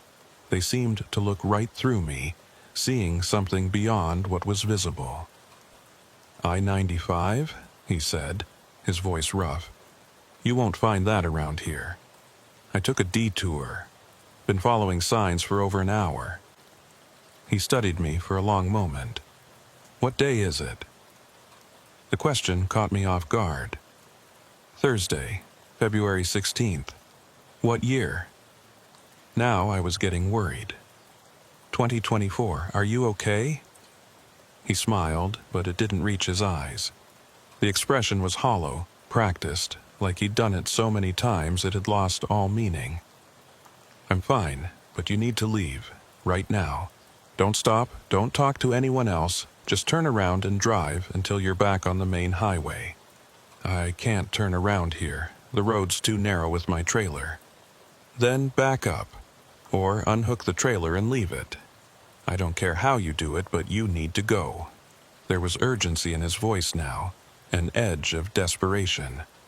"What's wrong with this town?" "Nothing's wrong with the town. The town's been gone for 30 years. What you're seeing isn't real." I stared at him. "You're standing right here talking to me." "I didn't say I'm not real. I said the town's not real. There's a difference." He glanced over his shoulder, checking if we were alone. "You're on a road that shouldn't exist. It appears during storms, leads people to places they don't want to go. The only way out is to turn around and go back exactly the way you came." Now that he mentioned it, I could see the inconsistencies. The buildings looked too perfect for structures abandoned 3 decades. No graffiti, no decay. The smoke from the chimneys rose straight up, unaffected by the wind. The snow around the buildings looked too evenly distributed, like it had been carefully arranged. "How long have you been here?" I asked. His eyes grew distant. "I stopped counting years ago. Time doesn't work the same here. Sometimes a day lasts a week, sometimes a week passes in an hour. And you're warning me to leave, but you can't leave yourself. I'm tethered to this place now, he said quietly. Part of its geography. But you're not yet. You can still escape. I decided to try reversing. I backed up maybe 100 yards, and when I checked my mirror, the town was gone. Not fading, just gone like it never existed. I stopped, staring at empty road where buildings had stood moments before. My dashboard clock showed 10:47 a.m. I'd been driving 4 hours, though the route should only take 3. I put the truck in drive, looking for a place to turn around. That's when I saw the other truck again, backing up just like I had been. But the cab was empty. No driver. It was reversing fast, coming straight toward me. I threw my truck in reverse, trying to maintain distance. Then it just stopped, instantly. Sat there, motionless, in the middle of the road. I maneuvered around it carefully. The windows were covered in frost, but I could make out a dark silhouette in the driver's seat. I didn't stop to check. And then, like the town, the truck vanished from my rearview mirror. I drove for another 30 minutes, recognizing rock formations I'd passed earlier. I was retracing my route. Then I saw detour signs again, but pointing the opposite direction. I-95 north, this way. I followed them, making a careful turn. Immediately, the storm began to let up. Snow thinned, wind died, blue sky appeared. 10 minutes later, I was back on I-95, merging into normal traffic. My dashboard clock read 11:15 a.m. I'd lost over 4 hours somewhere on that detour, but it had felt like maybe 90 minutes. I called dispatch. I'm back on I-95, about 20 miles south of Bangor. What the hell happened? You were supposed to check in an hour ago. I got caught in a detour. The interstate was closed. I-95's been open all morning. There's no detour. There were signs, I insisted. Cole, I'm looking at highway cameras. No signs, no closures. You sure you're okay? I made the delivery 45 minutes late. On the drive home, I couldn't stop thinking about what happened. I tried searching my phone. Ice Coast, Maine, Phantom Roads, Route 3 detour. Nothing matched. At home, I told my wife everything. She listened without interrupting. When I finished, she asked, "You're going back, aren't you?" "I don't know." "If you don't, you'll regret it forever," she said. "But I'd rather have you die trying to help people than watch you destroy yourself with guilt." 3 days later, I had another coastal run. I'd requested it deliberately, trading shifts. Another storm was forecast. My chance to find the road again. At 10 a.m., I left Portland with machine parts for Ellsworth. The storm hit hard. At the same spot, I saw them. I-95 north closed, detour. I took the exit, phone recording everything this time. Route 3 curving east. After 30 minutes, the other truck appeared ahead. I accelerated, but the distance never changed. The tire tracks ended in the middle of the road again. I recorded it all, solid proof. The CB crackled. "Turn back. You were warned. I need to understand this place. It's a loop. You'll drive until you're stuck here like the others." "What others?" "Archer has been here 37 years. I've been here, I don't remember. Time doesn't work right." The town appeared. Archer stood in his usual spot. "You came back," he said. "I need to understand." He explained everything. The storm in 1907, his truck running out of fuel, the endless attempts to escape. Other drivers trapped in the loop. Some, for decades, forgotten who they were. "Show me," I said. We walked to the edge of town. A truck passed, silent, windows frosted. "That's Mason. Been here since 1993. Doesn't talk anymore. How many are there?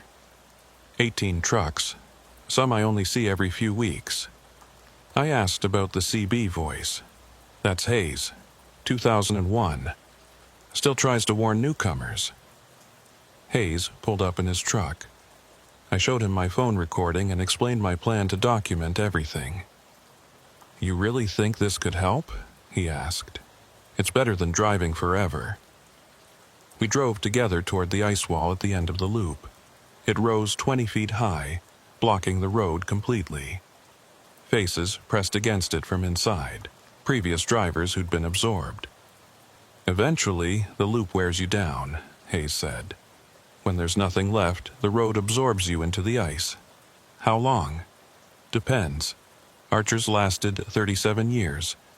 I've seen drivers disappear after 5. My phone buzzed, low battery. The recording showed 3 hours had passed, though it felt like 90 minutes. Time moves different here, Hayes confirmed. I stood at the ice wall, studying the frozen faces. Then I saw writing scratched into the surface. The loop can be broken. Find the first marker. I photographed the message and got back in my truck. Hayes and Archer joined me, and we drove back along the road, this time paying careful attention to every marker. Boot, thermos, jacket, backpack, all items from the past few decades, left by drivers who'd gotten trapped and eventually given up hope. We'd been driving for maybe 20 minutes when I saw something different. It was off to the side of the road, partially hidden by snow-covered brush. At first I thought it was just another rock formation, but as I got closer I realized it was deliberately constructed.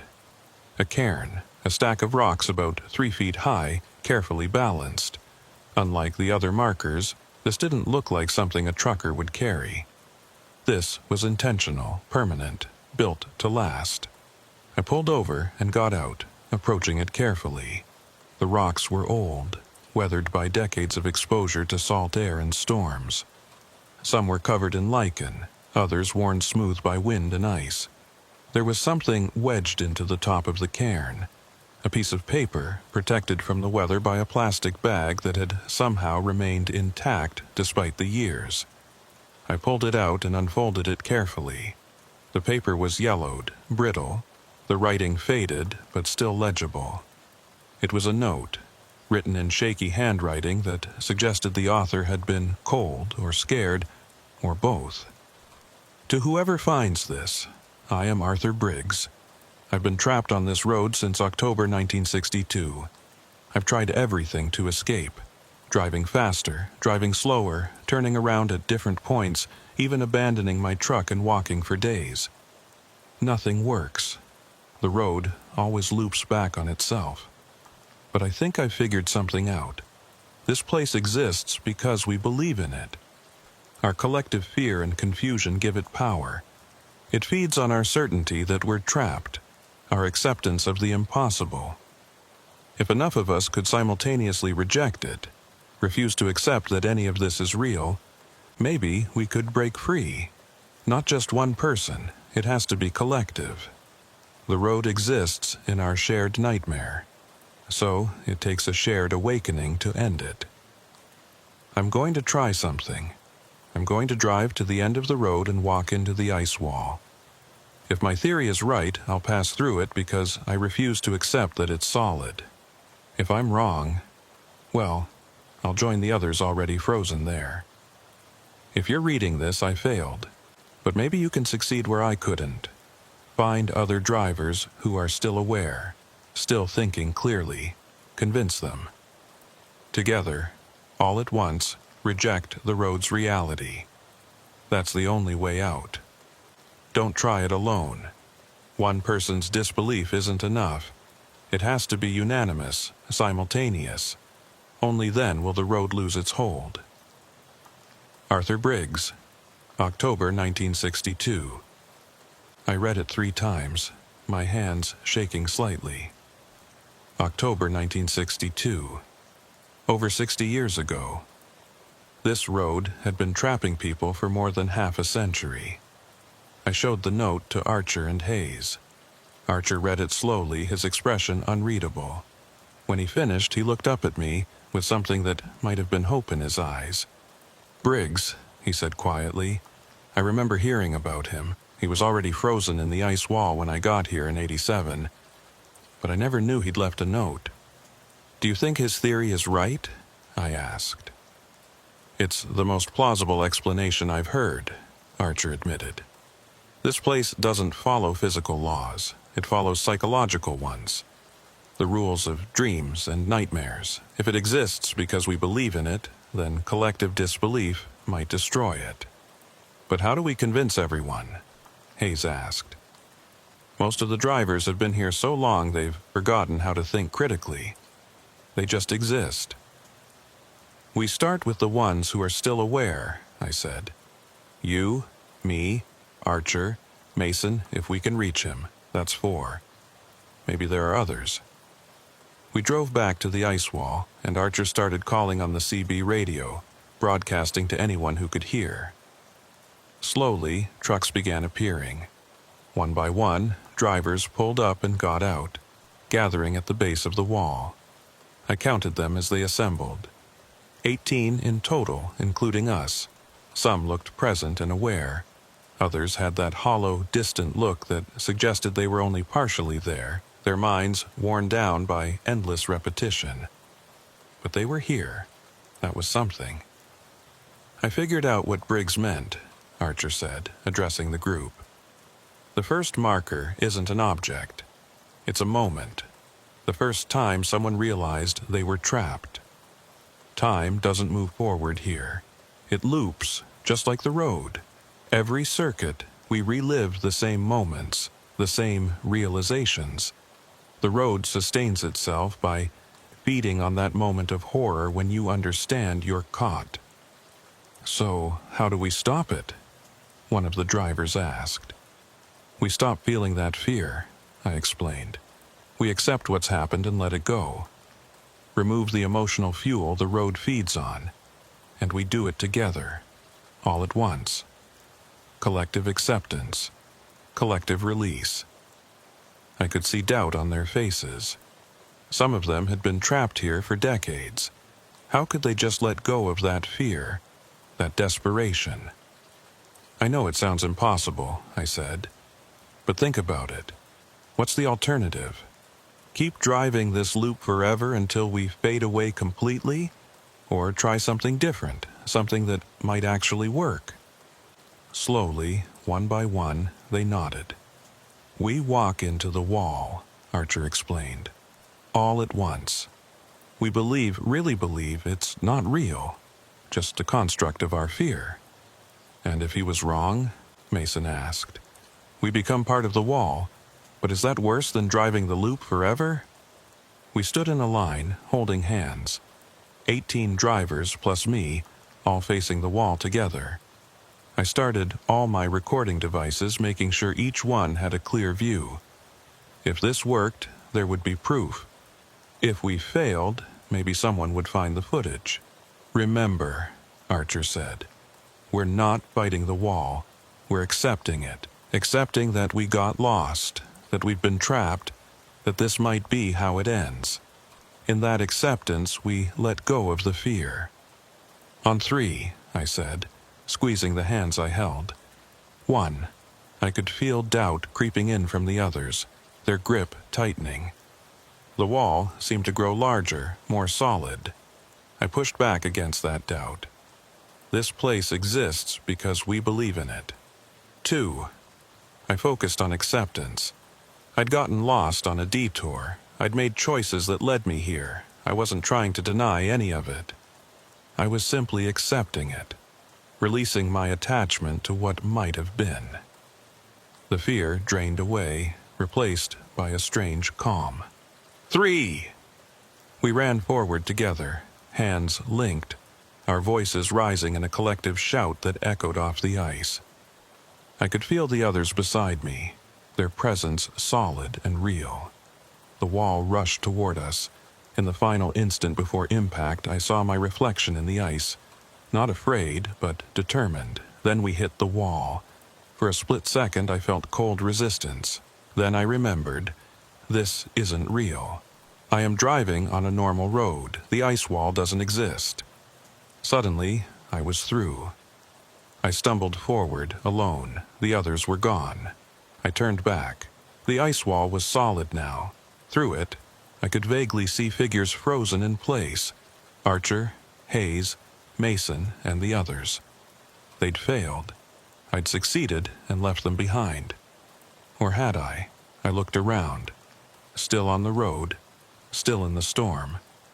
Nothing changed except I was on the wrong side of the wall. I walked forward. 10 minutes later, I saw the town, but different. Decayed, windows broken, truly abandoned. No Archer. Then I saw my truck, engine running where I'd left it. I climbed in and drove. 20 minutes later, I-95 south, 2 miles. Real signs. I merged onto the interstate. Normal traffic. I'd escaped. I called dispatch. It's Cole. I'm on I-95 heading south. Cole? We've had you listed as missing for 3 days. Where have you been? 3 days. My phone showed February 19th. I'd left on the 16th. I made the delivery 3 days late. Multiple truckers were reported missing in the nor'easter. Worst coastal storm in a decade. How many others were trapped on that road right now? My phone recording had stopped. The video folder was empty, no footage of anything. And Briggs' note, when I unfolded it, the paper was blank. No proof. I'd look crazy if I told anyone. So I didn't. I went back to work, tried to forget, but I couldn't. 2 weeks passed. I tried returning to normal, but nothing felt right. I'd wake up convinced I was still on that road. My wife noticed, but stopped asking when I couldn't explain. Late at night, I searched online, found deleted forum posts from 2003, a trucker named Dale Morrison describing 6 days trapped on an ice coast road. The post was deleted. The user vanished.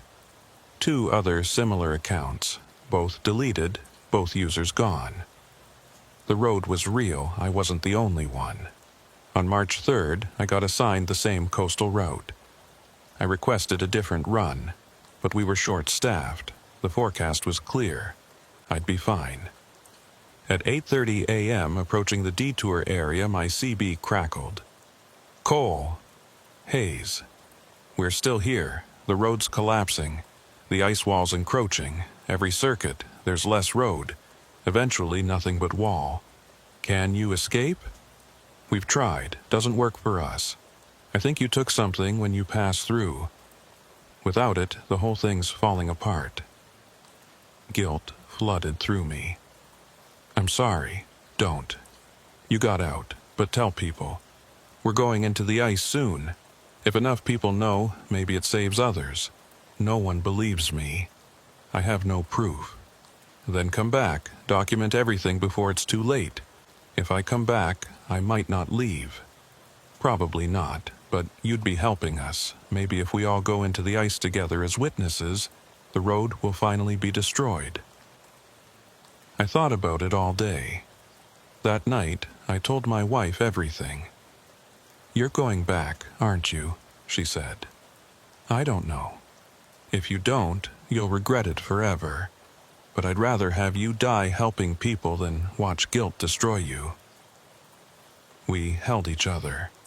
Then I started preparing.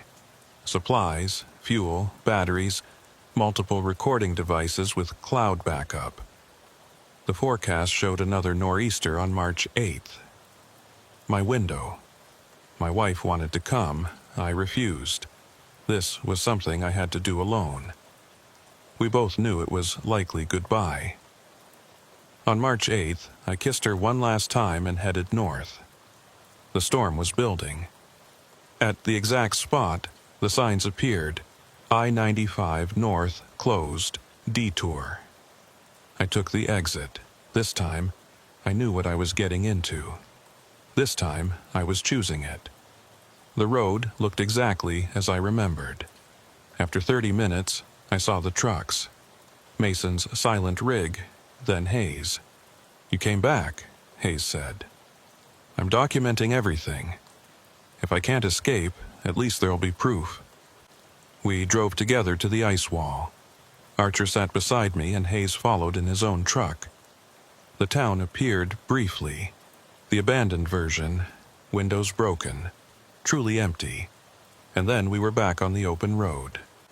The markers started appearing, first sporadically, then with increasing frequency. A boot sitting upright in the snow, a thermos lying on its side, frost coating the metal, a jacket hanging from a tree branch, swaying slightly in the wind even though there was no breeze. I slowed down, examining each one. They were all trucker items, things a driver might carry, and they were all weathered, faded, like they'd been sitting there for years. "They left these behind," Archer said quietly. "Breadcrumbs, hoping someone would follow them out. But the trail always leads to the same place." We passed a backpack sitting on a mile marker post. I stopped and got out to examine it.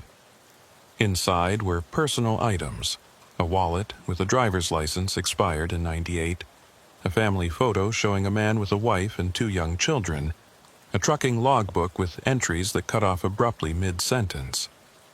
The name on the license was Derek Mason. "He's still here," Archer said, "driving the loop. Doesn't remember who he was anymore." I put the backpack back carefully, feeling like I was disturbing a grave. We continued on, and the markers became more frequent. Every 100 yards, then every 50, then every 20. They formed a trail leading deeper into whatever this place was. Then I saw it. The ice wall stretching across the road, completely blocking the way forward. It was massive, maybe 20 feet high, the surface rough and irregular. Formations like frozen waves covered it, and the ice had a strange blue-white glow that seemed to come from within. I parked and we got out. Hayes pulled up behind us moments later. "This is it," Archer said. "The end of the road. Literally." I walked up to the wall, my breath forming clouds in the frigid air. Up close I could see things frozen inside the ice. Shapes, objects, and faces. At least 15 of them, all wearing expressions of confusion or fear.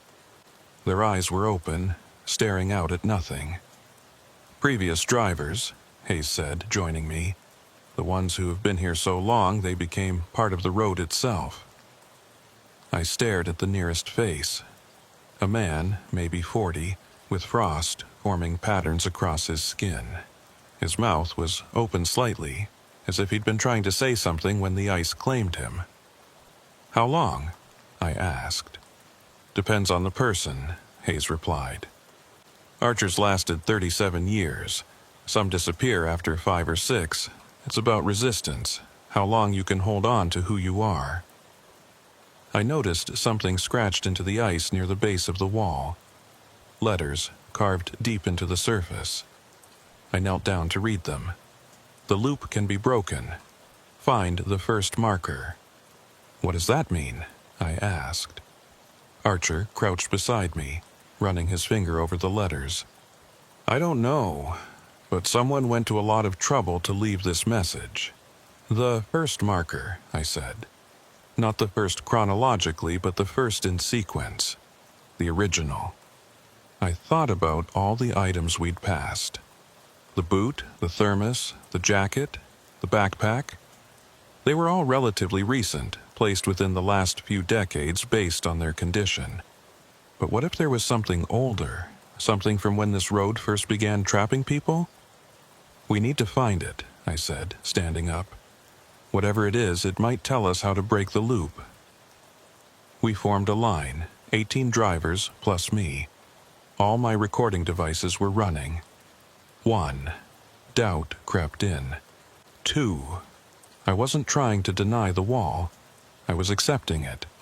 Accepting I'd gotten lost, gotten trapped. This might be the end. And in that acceptance, the fear released. 3. We walked into the ice, Everything went white. I woke in my truck on I-95, engine running. 2:34 p.m., March 8th. Less than 7 hours since I'd left. The storm was over. Sun breaking through clouds. Everything normal. I checked my recordings. Hours of footage. The detour, the loop, the other drivers, the ice wall. Everything captured.